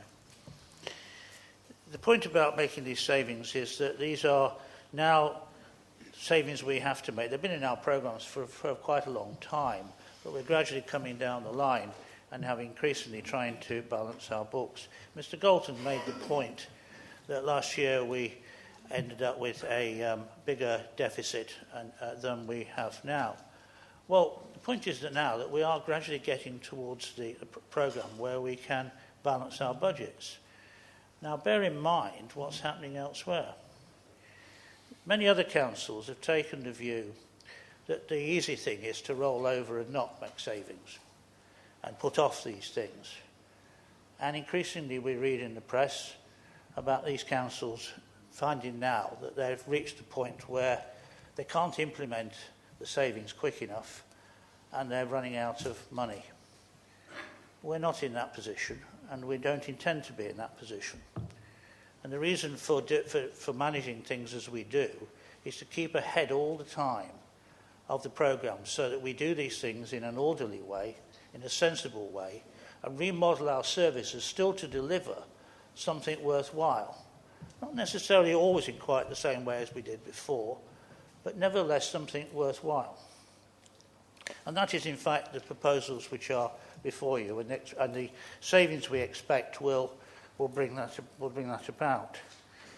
Now, what the other point I want to make is there's a comment being made about the future developments, and Mr Galton spoke in very disparaging terms about future developments. If you go on into the sections of the main report which show the capital programme, you will see that most of those future developments are major projects which this county needs to invest in if it's to go forward. One of them, it's very close to my heart, if you like, not necessarily close to Mr Galton's, is the Melton-Mowbray Distributor Road. Melton has been waiting longer than anybody else for a bypass. And that is now getting much closer. And a bid is into the government to fund it. But it does require some funding from us as well. So if you take away future developments, that puts that at risk, or some risk. There's also a further development in there, which is not fully quantified, which is the replacement of the Oracle software system. Now, IT is very expensive, but we do have to replace it because if we don't, it will no longer be supported in a year or two's time, so we have to make that investment. And that has to be built in, and of course we're doing that in conjunction with our partners in Nottingham, so East Midlands Shared Services. So they're just two examples, and there are many others of future funding, which is important to us. Now, to take away that funding, and Mr Galton thinks that the consequence in years 1 and 2 is that there'll be no effect at all. Well, you can't take 770,000 out of a budget one year and 2,690,000 out of a budget the second year and it to have no effect. It has an effect on the future developments funding and on the possibility of bringing those forward. I want to see us reach a point where the bottom line of our shortfall is zero, where we have no shortfall at all. Now, it could be that in due course that will be brought about, and in my final speech this afternoon I'll say more about fair funding. But we're not there yet, and therefore this is not the time to give up and relax the programme when we could be moving forward, still making savings, still staying in front of the game and seeing other councils falling over. We're setting an example to the whole of local government on how to manage a savings programme. Nobody else is doing anything like as well as us. The Empower consultancy organisation that benchmarks councils have named us as the most productive council in the country. They've not done that for a trivial reason. It is because we are the most productive. And we're only the most productive because we are prepared to take these hard decisions and tough them out and see them through. So I think the right thing to do now is to defeat the amendment, Madam Chairman. Thank you very much. We now put the amendment to the vote and it will be recorded. So all those in favour? Sorry, Chairman, it's a recorded vote. Yes, sorry, a recorded vote. In accordance with the Council's standing orders, reflect the legal requirements. So I'm going to read out everyone's name, please, and invite you to indicate whether you wish to vote for or against the amendment proposed by Mr Mullaney, or whether you wish to abstain. Thank you. Mr Bedford. Mr Bentley. Mr Bill. Mr Blunt. Mr Bolter. Mr Bray. Mr Brecken. Dr Bremner. Mrs Broadley. Mr Charlesworth. Mr Coxon. Mr Crooks. Dr Einan. Dr Feltham. Mrs Fryer. Mr Galton. Mr Gamble. Mr Gillard. Mrs Hack. Mr Harrison. Dr Hill. Mr Hunt. Mr Jennings. Mr Kaufman. Mr Licorice. Mr Mia. Mr Morgan. Mr Mullaney. Miss Newton. Mr O'Shea. Mr Orson. Mr Osborne. Mr Osborne, sorry. Mr Old. Mrs Page. Mr Payne. Mr Parton. Mr Pearson. Mr Pendleton. Mr Poland. Mrs Posnett. Mrs Radford. Mr Rhodes. Mrs Richards. Against. Mr Richardson. Mrs Richardson. Mr Rushton. Mrs Seaton. Mr Sheehan. Mr Shepherd. Mr Slater. Mrs Taylor. Mr Welsh. Mrs Wright. Mr Wyatt. Thank you.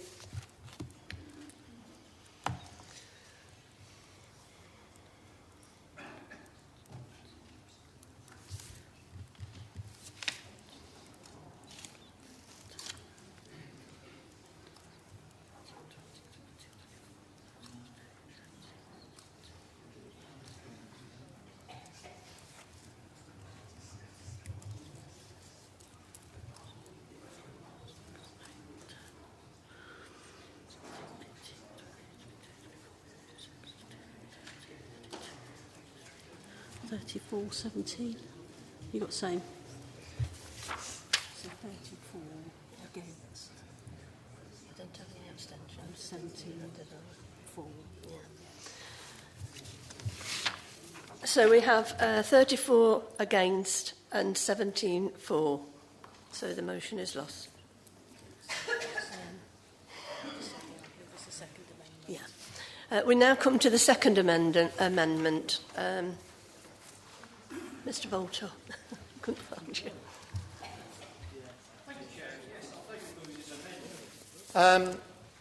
On-street parking charges. Let's put this into context. Our town centres are dying. On average, 9% of shops are empty in our town centres. There's a move to internet buying. Shopkeepers are struggling. Independent shopkeepers are struggling even more. The government just issued new revaluation on their shops. They're struggling to pay the extra and NDR rates. They need every customer they can get. To start charging for on-street parking will be the death knell of many of these small shops. Is that what you really want as Conservatives? I always thought the Conservatives were in favour of free trade, small shops. England was said to be a nation of small shopkeepers. Napoleon, I think, said that, did he not? That's true. We've got many independent shops in our town centres, all of which are struggling year on year to survive. Take, for instance, the Greggs chain, who have now gone to fast food, taking out fast food to eat.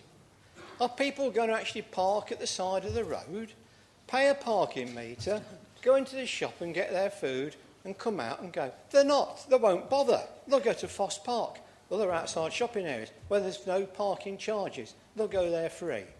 So if you go down this route, you're going to kill all the small shopkeepers in every town centre. Is that what you really want to do? I don't think you've really thought about this fully and thoughtfully. One report's already been done. Obviously discounted it. Do another report now. Is that because you didn't get the answer you wanted the first time round? I wonder. I really think you ought to consider this and drop it. It's not been introduced until next year. There's £600,000 earmarked as income for this next year. I think it's going to be vastly unpopular. Now, you might not worry about that. You might have vast majorities. But I'm concerned about the poorer people in our county.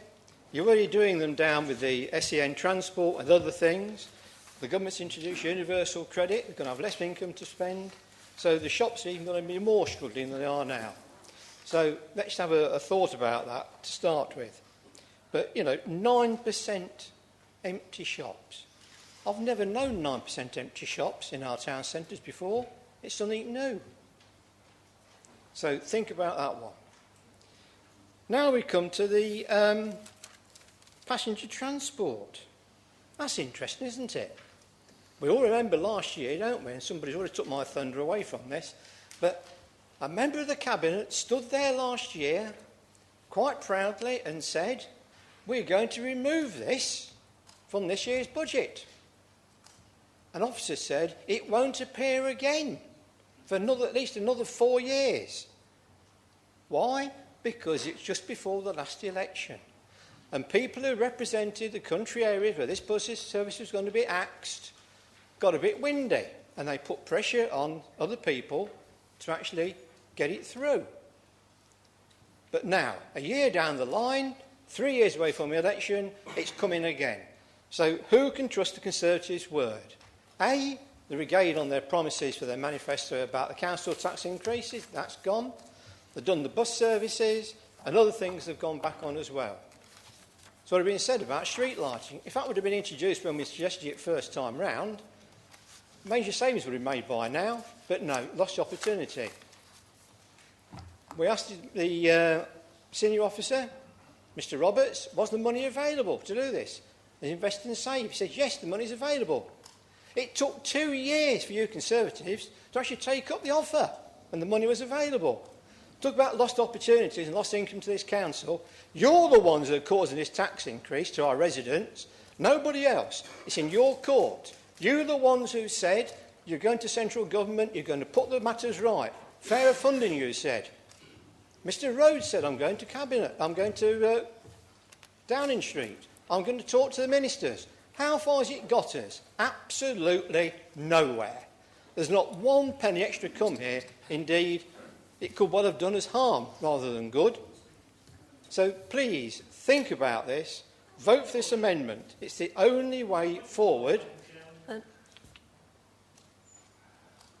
Bolter is not speaking to the amendment at the moment, and I think he should be. As you mentioned, the point of order, which this relates to, I can't remember the point of order he quoted. You should quote the number, the point of order. No. Yeah, carry on. Thank you.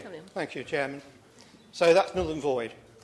So I really do suggest that Conservatives look at this, think very hard, because remember your in touches you put out.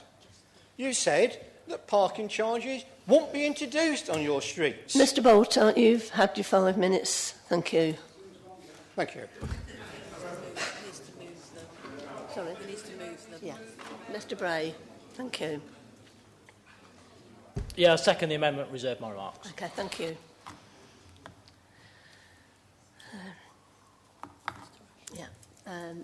Mr Rushton, thank you. Thank you, Madam Chairman. I'm just going to ask our side not to vote for this amendment, in favour of this amendment. It's yet another completely unfunded amendment, dumping the expenses onto debt, making no effort to make a saving somewhere and say where you're going to fund it from. So, in my view, it's as unstable as the previous one. And if you add them together, you can just imagine how much more unfunded debt this council would have. Now, when you talk about the revised passenger transport policy, I think it definitely needs a proper look at. So, Blake and his team have got all the contracts now expiring, I think it's June of 19, and it needs a look at. It would be shocking to members of the public if they knew that some people, when they ride on a bus, are subsidised to the tune of £17 a head. Some are subsidised to the tune of £13 a head. Now, when he's carried out the review, he may well find that those are justifiable, but it certainly would benefit from a whole good look at, because transport, in my view, is not just about subsidising buses. People need to get places. So let's look at it and see if there are other ways of getting people to places which doesn't rely on a bus, because a single-decker bus with a driver and the cost of the bus is around £100,000 a year to run it. Now, if there's not enough people using it, surely it would be worth having a look at it to see if there are other ways of moving those people around that doesn't require a £100,000 bus. Eventually, we'll have to have another look at it again, because there will be small autonomous vehicles on the road. Now, all we're doing is moving with the future and having a look at it. Nothing's ruled in, nothing's ruled out. I think it's a matter of principle when we've got the financial constraints which we've got, which you've just in the previous amendment talked about, that it should be looked at. Parking restrictions in town centres. I know from visiting town centres, when I go into a town centre in my car, I want to park, I want to nip into a shop, and I want to get back out all within 10 minutes. I can't, because the street is full of people that park all day or half a day or park for 2 or 3 hours. What we need to do with on-street parking in town centres is make those spaces available for the likes of me and you that want to nip in, maybe have a cup of coffee at Costa, pick up a newspaper, if we still bother buying them, because obviously technology is moving on, and then release that space. And also what we want to help with is residents parking. Some people live on streets in towns where they can never, ever park their car. And the reason why is because it's constantly full, and I think Loughborough is a good example of it. It's full of day parkers. You know, some of those terrace streets, they park on those streets and walk 5 or 10 minutes to work to save paying £2 at a car park in the middle of Loughborough, which is actually set out for them to park in. So a good review of parking restrictions is well worth a good look at to see if we can free up spaces for general public to go to who wouldn't mind paying 20, 30, 40, 50p if they could get in there, buy their coffee at £2.50 and their newspaper and not be blocked up by long-term parkers. And we also need to be able to offer residents parking schemes. So some of the residents and some of the terrace streets who don't live in big 4-bed houses with massive drives can actually park their cars and not be blocked out by office workers. So I urge everybody to reject this amendment, A, because it is again unfunded and it's just one of your focus fillers, and B, because I think it's damn good policy. Thank you, Mr Rushton. Mr Hunt. Thank you. I thank the leader for the most eloquent speech that he's made this afternoon. Almost persuaded by it, in fact, the freedom of the town centre of Loughborough at last. But we're going to support this amendment. We have a lot of respect for Mr Bolter, and we know that he's done a lot of work on this. I think the feature of these two amendments is that they're both prospective studies to do something in the future. And I think Mr Bolter has shot a very well-aimed cannonball, if you like, across the front of the Blake Payne over there and his colleagues in environmental and transport services. So they'll be quaking somewhat at the concern that has been raised. The money, of course, will have come from the previous amendment, which was lost. So we'll be transferring that money into this. Or if you don't quite believe that, I would actually, quite seriously,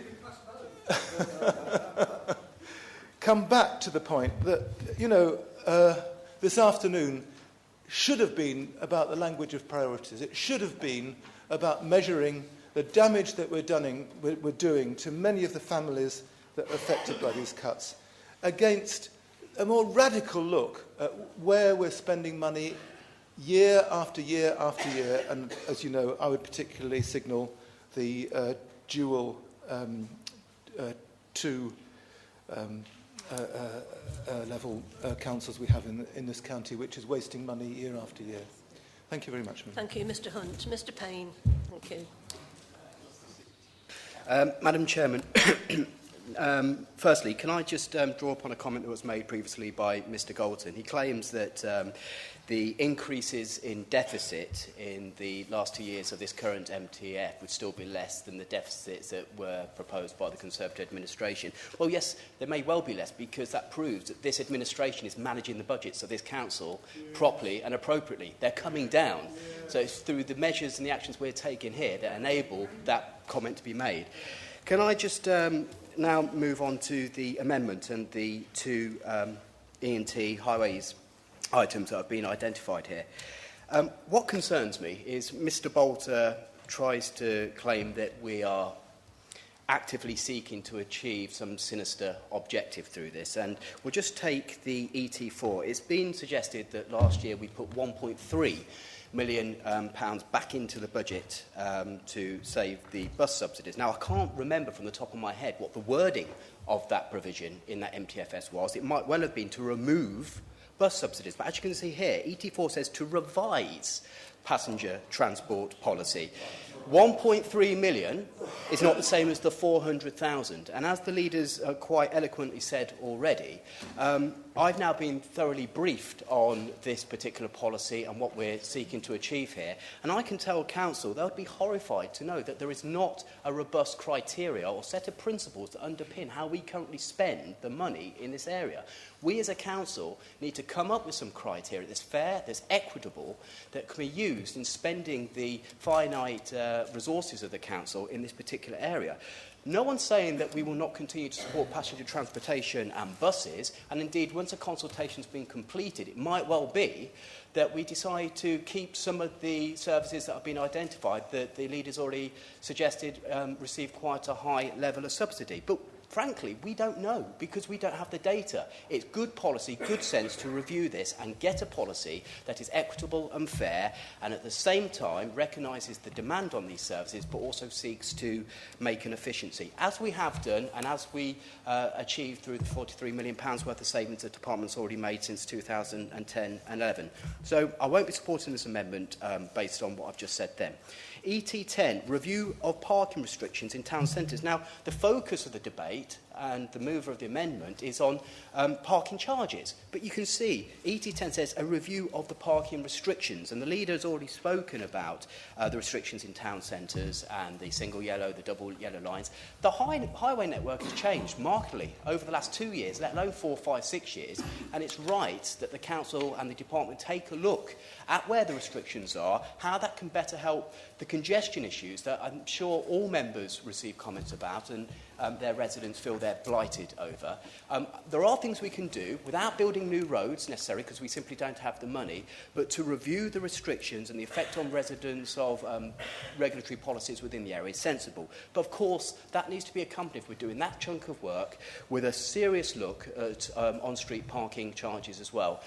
Many of the borough and district councils have off-street car parks. They currently charge for that across the majority of Leicestershire, and it goes to suggest that maybe we should consider what we can do through charges to further improve the demands on the network and the congestion that some of our towns and rural areas are currently experiencing. So this is a genuine look at what the possibilities are. But of course we need to accept our budget as written to be able to find the money to further explore this area. And this is what this is about.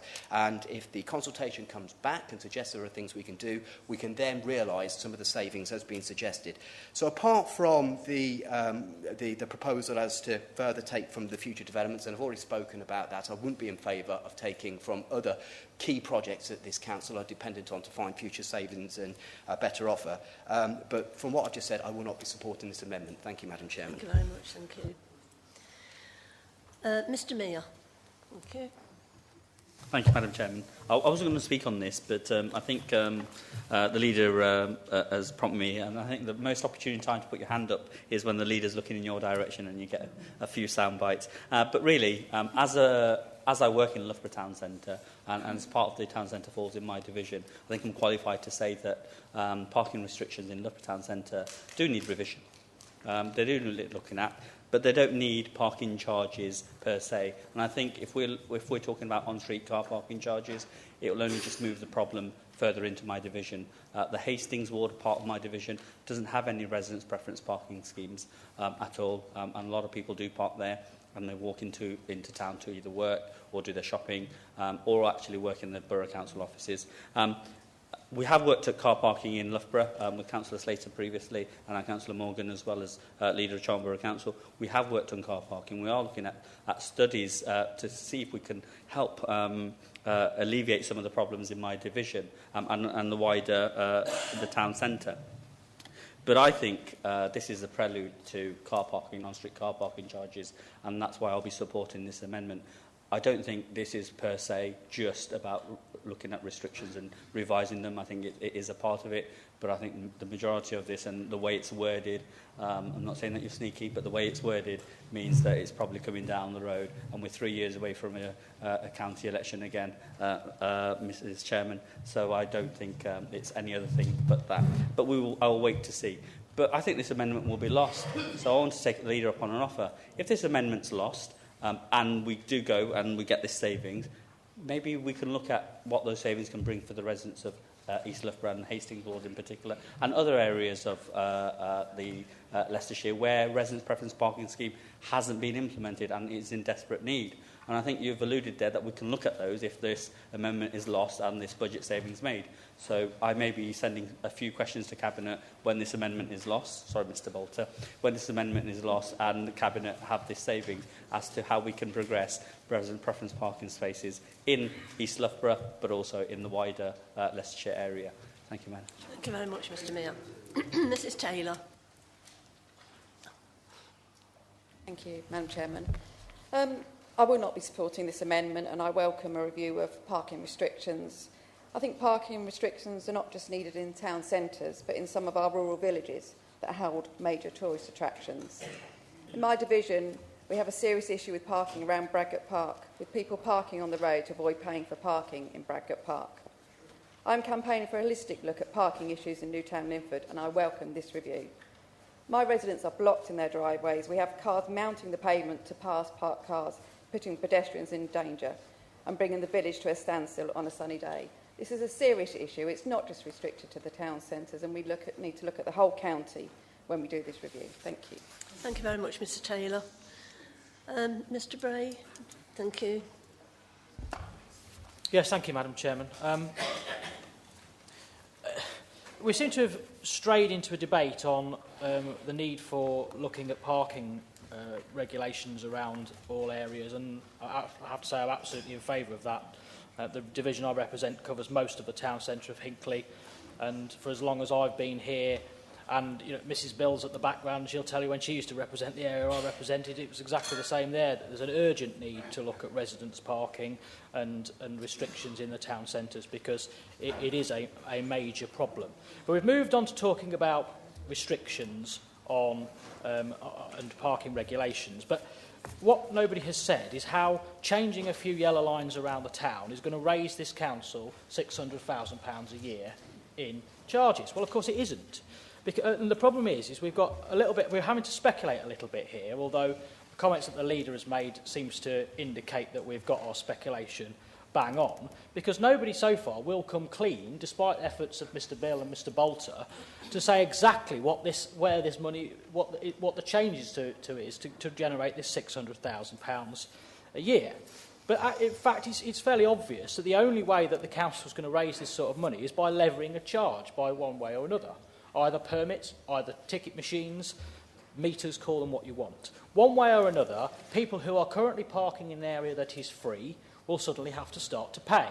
And we've heard from Mr Bolter, and I'm not going to go over what he's said about the damage that this will do to town centres. And don't take my word for it, or Mr Bolter's word for it. I will take you, any member of the that wants to do so, I will take you into Hinckley Town Centre, and you can meet the shopkeepers who will tell you what the impact that this will have on their business.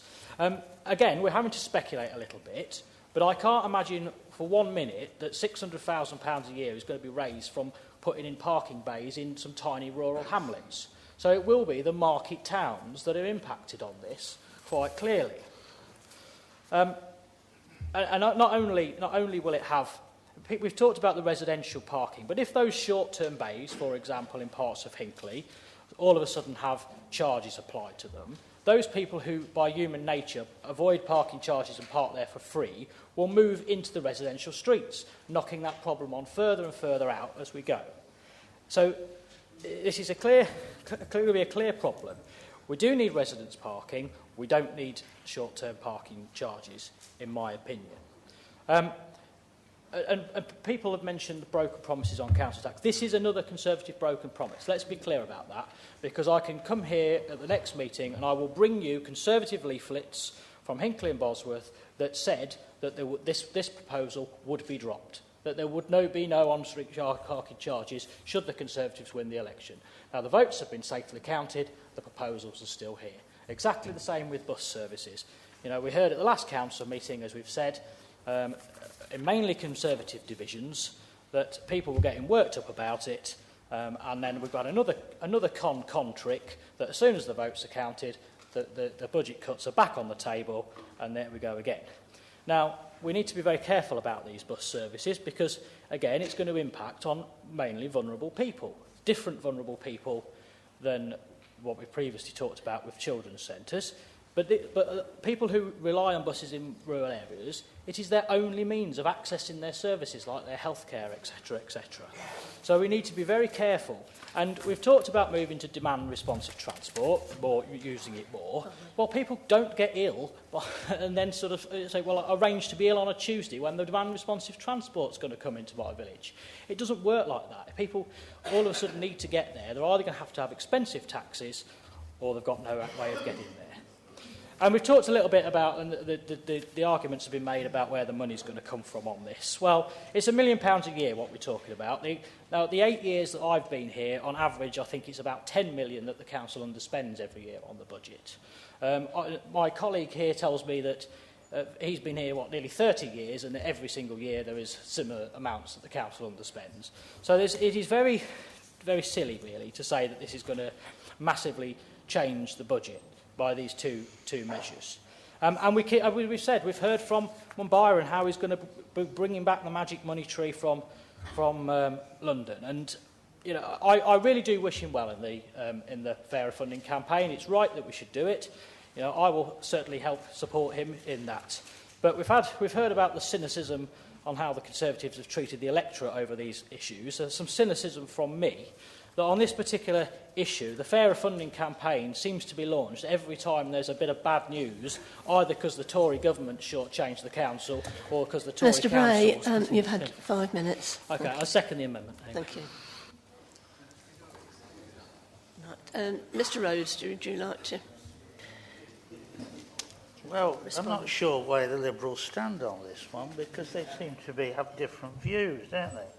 On the one hand, yes, we like residents parking, but actually we don't want to take any consequences or fund it. So there might be a cost to that. There is a cost to residents parking, but no charges for anything else. And yet, you know, a lot of the problems that as Mr Rushton's pointed out, with residents parking or lack of parking is because the residents happen to live close to a town centre and can't park because other people who get in early in the morning and work there all day park their cars up for free. Well, is that fair? Well, probably not. I think Mr. Mear makes that point quite strongly as well, and I thank him for doing so. I hope he, in fact, votes against the amendment, because by bringing this in, this measure in, we offer the opportunity to do a complete review and produce a sensible policy which will be fair to residents, be fair to the people who get in later in the morning and have to pay for their parking, compared with those that take advantage of the situation as it is and park in front of other people's houses where they shouldn't be parking in the first place. So it also gives us the opportunity at some point in the future to do something about double yellow lines, because a lot of double yellow lines are actually put down in quite inappropriate places. And in fact, by rationalising that and putting in some degree of parking, which admittedly some people will pay for, we're very grateful. It actually makes it possible for short-term parkers to get close to shops, and that might actually be very beneficial. So there's a lot to be said for doing a review. Equally well, there's a very good case for doing something about passenger transport. Now, passenger transport could hit rural bus services. It could hit services in my area. And I have been very apprehensive about this, I have to say. But now I've had further discussions with the E&T engineers and officers. I begin to realise, in fact, that there may be better ways of providing support for people who live in rural areas to get to and fro when they don't have their own vehicles and don't have recourse to other forms of transport. The point about it is that we need to do very careful reviews of both. Now, the savings that are being made from the passenger transport are quite modest compared with what they were a year ago in the first proposals, which we withdrew for very good reasons. And £400,000 is not an unreasonable amount to expect from it. Equally well, to make £600,000 from charging, which will help to defray the cost of doing other things in parking, is also something which is well worth considering. So £1 million at stake here, which we want for the bottom line of the MTFS. The problem with the amendment, of course, as in respect to the overall MTFS, is that like the other one, it doesn't do anything in the first year, admittedly, because there's nothing to be saved in the first year. But in the second year, it hits, once again, the future funding of projects. And in the following years, it hits the deficit. So this is a very sensible amendment. Sorry, this is not a very sensible amendment. But I was quicker than any of you. I was quicker than any of you. It's not a very sensible amendment. I think it should be defeated, and I'm sure it will be. Thank you, Mr. Rhodes. I apologise, Dr. Onion, because the amendment's been... Yeah. She spoke on the first one, so she can't. She can't, yeah. So I apologise, Dr. Annan. I'm terribly sorry. I didn't see you put your hand up. And as we've gone through, have the reserve speaker and the right of reply. I'm terribly sorry. I didn't see it. It's not possible for you to speak on the amendment. And I think as you spoke on the original motion as it was put, you won't be able to speak when it comes back after this vote, if that's the case. So I do apologise. Thank you. Can I just remind all members about mobile phones? I have been looking around this afternoon and noticed a lot of people are using their phones, so you're not listening to the debates. So I'm asking you now to turn off your phones, all of you.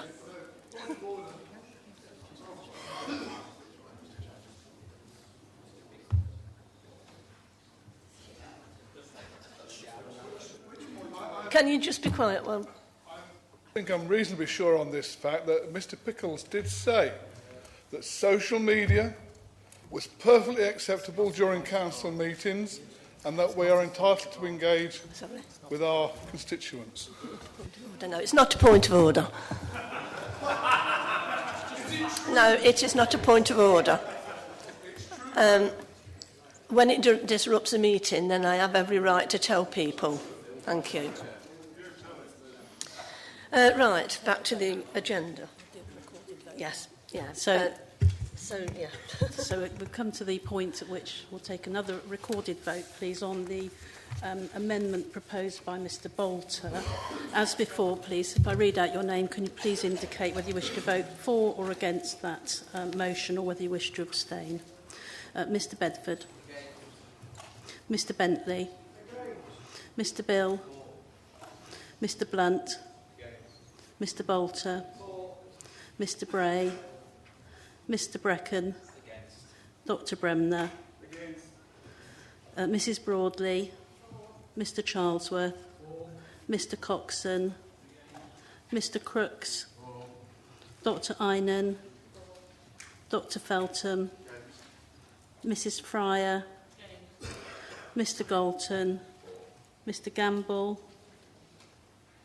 Mr Gillard. Mrs Hack. Mr Harrison. Dr Hill. Mr Hunt. Mr Jennings. Mr Kaufman. Mr Licorice.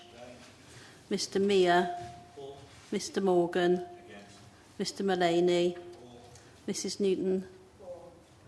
Mr O'Shea. Mr Orson. Mr Osborne. Mr Old. Mrs Page. Mr Payne. Mr Parton. Mr Pearson. Mr Pendleton. Mr Poland. Mrs Posnett. Mrs Radford. Mr Rhodes. Mrs Richards. Against. Mr Richardson. Mrs Richardson. Mr Rushton. Mrs Seaton. Mr Sheehan. Mr Shepherd. Mr Slater. Mrs Taylor. Mr Welsh. Mrs Wright. Mr Wyatt.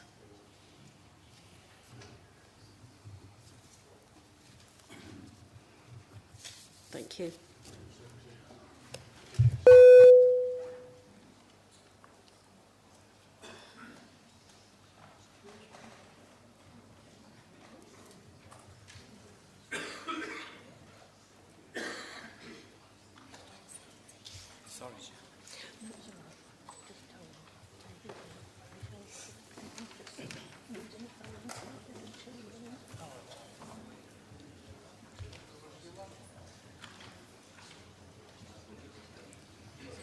Is it the same? Yes, as before. 17-4. 34 against. The vote is 34 against and 17-4, so the amendment is lost. So we now go back to the original motion. Anyone who hasn't spoken before on the amendments can indicate if they wish to speak. Mr Shepherd, you have the right to... No, just... Sorry, yeah. Mr Bray, thank you. Quick point, I don't want to prolong the debate. I would just want to ask Mr Rhodes, in his summing up, to just name for me one occasion. We've heard today on several times that, there's going to be a consultation and we'll have a listen to what everybody says and then we'll come back and then we'll make a decision. Can you name one occasion for me when you've taken money out of a budget, you've then gone through a consultation, which, I'll give you the benefit of the doubt was a genuine consultation, and then you've come back and said, we were wrong. We'll put in the money back and we'll save the service. Because I can't think of one in the time that I've been here. And I don't know other colleagues can as well. Because the truth is that, and everybody needs to understand this, when they put their hand up to vote for this budget today, and you take this money out of this service, the heavy likelihood is that's it. It's game over. Because that is what has happened, in my recollection, every single time since. So if you're happy with that, vote for the budget. But if you're not, then you need to think very carefully about what you do. Thank you, Mr Bill. Mr Rhodes. Thank you. Yes, Madam Chairman. Well, we've had quite a long debate. It's nearly 2.5 hours. And the leader is particularly interested in that because I finish at 4:30. He wins the competition for predicting the end of the meeting. But I can only go on for 10 minutes, I'm told, so I can't. I will just take the point that Mr Bray made. I mean, we have to set the budget as it is now proposed, and I think in a moment or two we shall vote on doing just that. So the savings that we are projecting have to be made. They're not always achieved precisely as we would like, if we look back over the history, but certainly that has to be our target. How we do it, of course, is a matter of some discussion, and we can, and indeed in some respect, in some cases, we haven't fully determined that, and that's the reason for the consultations, of course, and that does frame the method and the arrangements that we subsequently make. The thrust of this budget is to, and the thrust of the whole medium-term financial strategy, is to move towards a position where we balance our budget every year. And for the next 2 years we shall do that. We have improved the position dramatically in years 3 and 4 compared with years 3 and 4 than when we looked forward last year. So we're making some progress. And that's in spite of the fact that we've had no new funding other than the opportunity to increase the council tax by more than we'd expected to do. But then on the other hand, our costs have increased as well. We're now at the time looking at 3% inflation rather than 2% inflation we were looking at a year ago. It might return to 2%, so that's going to help. And as far as the adult social care increase is concerned, all we've done is brought that 1% forward from next year. We always intended that we would overall bring about a 6% increase in the council tax for the adult social care levy, and ultimately we shall do that, and of course that will be devoted to the purpose for which it's intended. The money extra money we'll raise this year, the £2.7 million that comes from that 1% for adult social care, will go into buildings, facilities for people with learning difficulties, mature people learning difficulties to live more independently. And no one has mentioned that before in the speeches, but I'm sure you'd all welcome that. So we put the money to good use. I mentioned in my opening remarks, and one or two other people have mentioned as well, the contrast with other councils. Just a few miles away from us, there is this terrible position down in Northamptonshire where the auditors have already told the council that they can't set a budget this week because their proposals would be illegal. And we don't know the full outcome of that. But if they are unable to set a legal budget, then the councillors there will be removed from their positions and commissioners will be brought in, because that's the inevitable result of not being able to meet a budget and for defaulting. Now, that's a tragedy for them, and we'll eventually understand more clearly what has happened down there. We do know that there are other councils in the country who are also not getting on with managing their affairs so well. Some of them, in fact all of them, are better funded than we are. And we often mention Surrey. And we've had a few laughs about Surrey and about their leader there who tried to get an advantage compared with others, and what happened to him. Although he's still the leader of Surrey, I have to say. He's managed to avoid being thrown out on his ear. But he's retiring in due course. The point about it is they're very much better funded than we are. They're a high-performing council, and that's to their credit, but they're a high-cost council. And what we've sought to do over the years is to reduce our costs. And most of the savings that we are proposing, even today, are still about remodelling our services and reducing our costs. If other councils throughout the country had started at the same time as we did, 9 years ago, and intensified their programme 4 or 5 years ago, they wouldn't be in the difficult position they are now. And that means the government actually was right when they said to local government, you must actually start to live within your means and work with less money. They were right.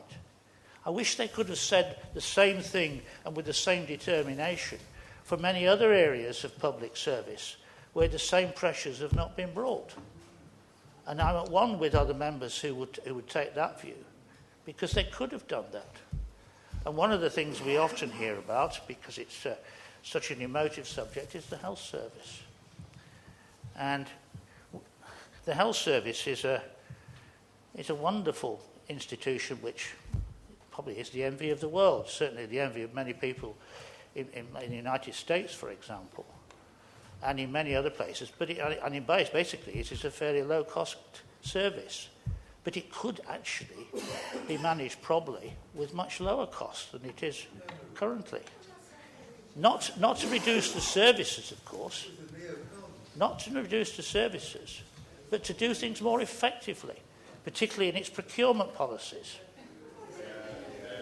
Particularly in its procurement policies. 22B. Indeed. Okay, can you just all calm down for a moment, please? 10 minutes.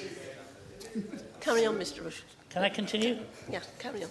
So the point I'm making is that when we contrast ourselves, we are doing exceptionally well as a council because we have addressed the real problem, which is delivering services at lower cost. And that is the most important feature of the budget that I've put before you today. And service reductions that we have to do are ones which, in many ways, we would prefer not to do if we had more money, but we haven't, and we have to look at the realism. And the realism of this country is that it has to live within its means, and that's the country as a whole. And for that reason, I think that we must look back at the early parts of this century, when much more money was thrown about, when we had a left-wing government, and it got us into the state that we are now. But now we have a government determined to reduce public expenditure and put the public finances in order. We have done our bit in this council, and I think we should be proud of it. So this budget we're putting forward today is realistic. It's going in the right direction. It continues to go in the right direction. If we get fair funding, we will be in much better position than we previously were. Excuse me, just one moment. Those of you who spoke today, I've given you quite sufficient time to speak, so please let Mr. Rhodes carry on and finish his... The encouraging thing is the government have promised a fair funding programme. They put the consultation out, and if you care to look at the consultation, it's available on their website, you will see that it is steering in the direction of the Leicestershire model, and that's the encouragement. And of course they're keen to speak to us about it. Of course they would be, because we are the only body in the country, the only council that's put forward an alternative way of funding local government. No one else has done it. Everyone else could have done. Hinkley Bosworth Borough Council could have done, for example. Maybe Charnwood could have done. Maybe Oby and Wigston could have done, but they haven't. Maybe Northamptonshire could have done. None of these councils have done it, and no one else has. We've done it here in Leicestershire. I think there's much to be proud of here, and we should be proud of what we've been able to achieve. And I want particularly, before I close, to thank the officers who've helped us so much with this. Brian Roberts will be retiring in a few weeks, and we'll have much more to say about him before he goes. But he's been an indefatigable leader in the programme to bring about these policies and to bring about the determination to reduce our costs. Chris Tambini, who will take his place, has been a remarkable, a stalwart, who one day, by the way, I think will become the leading financial accountant in local government. I'm quite sure that he's destined for that position. And the other people, some of them in the chamber today, I can see one member of the team over there watching us, and others will be watching us on the programmes. We have a most remarkable team. We should be very grateful for them. And I know that there are many other councils who would love to have a team as able as ours. I commend this budget to you. It is a sound budget. It is one which will take us forward. And we will not, as I said in my opening remarks, we will not fail in the way that other councils may yet fail. Mr Bowen, you've had your 10 minutes. Thank you.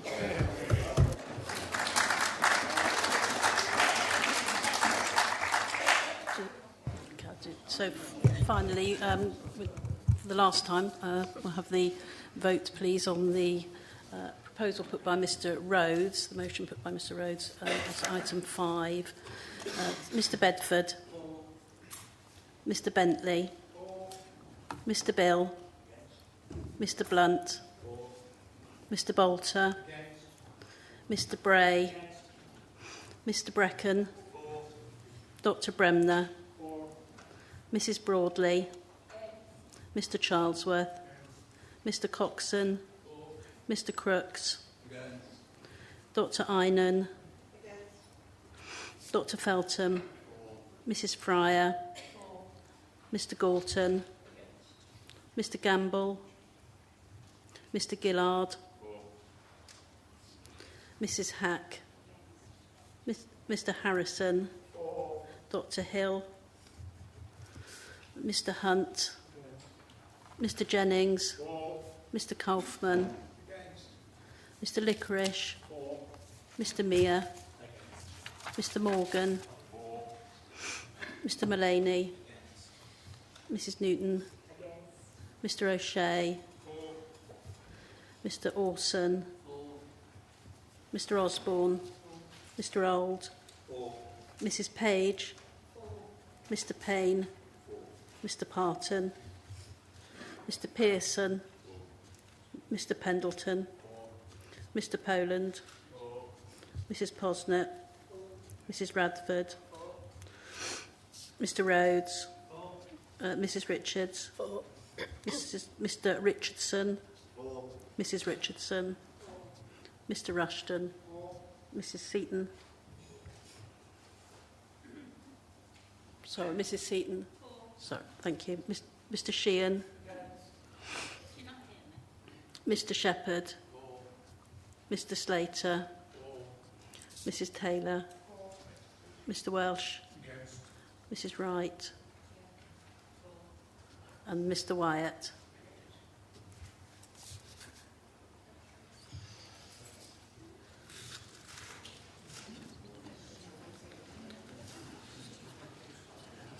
$34 for, and 17 against. Just check 2, 4, 6, 8, 10, 12, 14, 16, 17. It's just saying it's carried. Yeah. The vote is carried. So thank you all for attending this afternoon. There will be tea and biscuits. So thank you very much.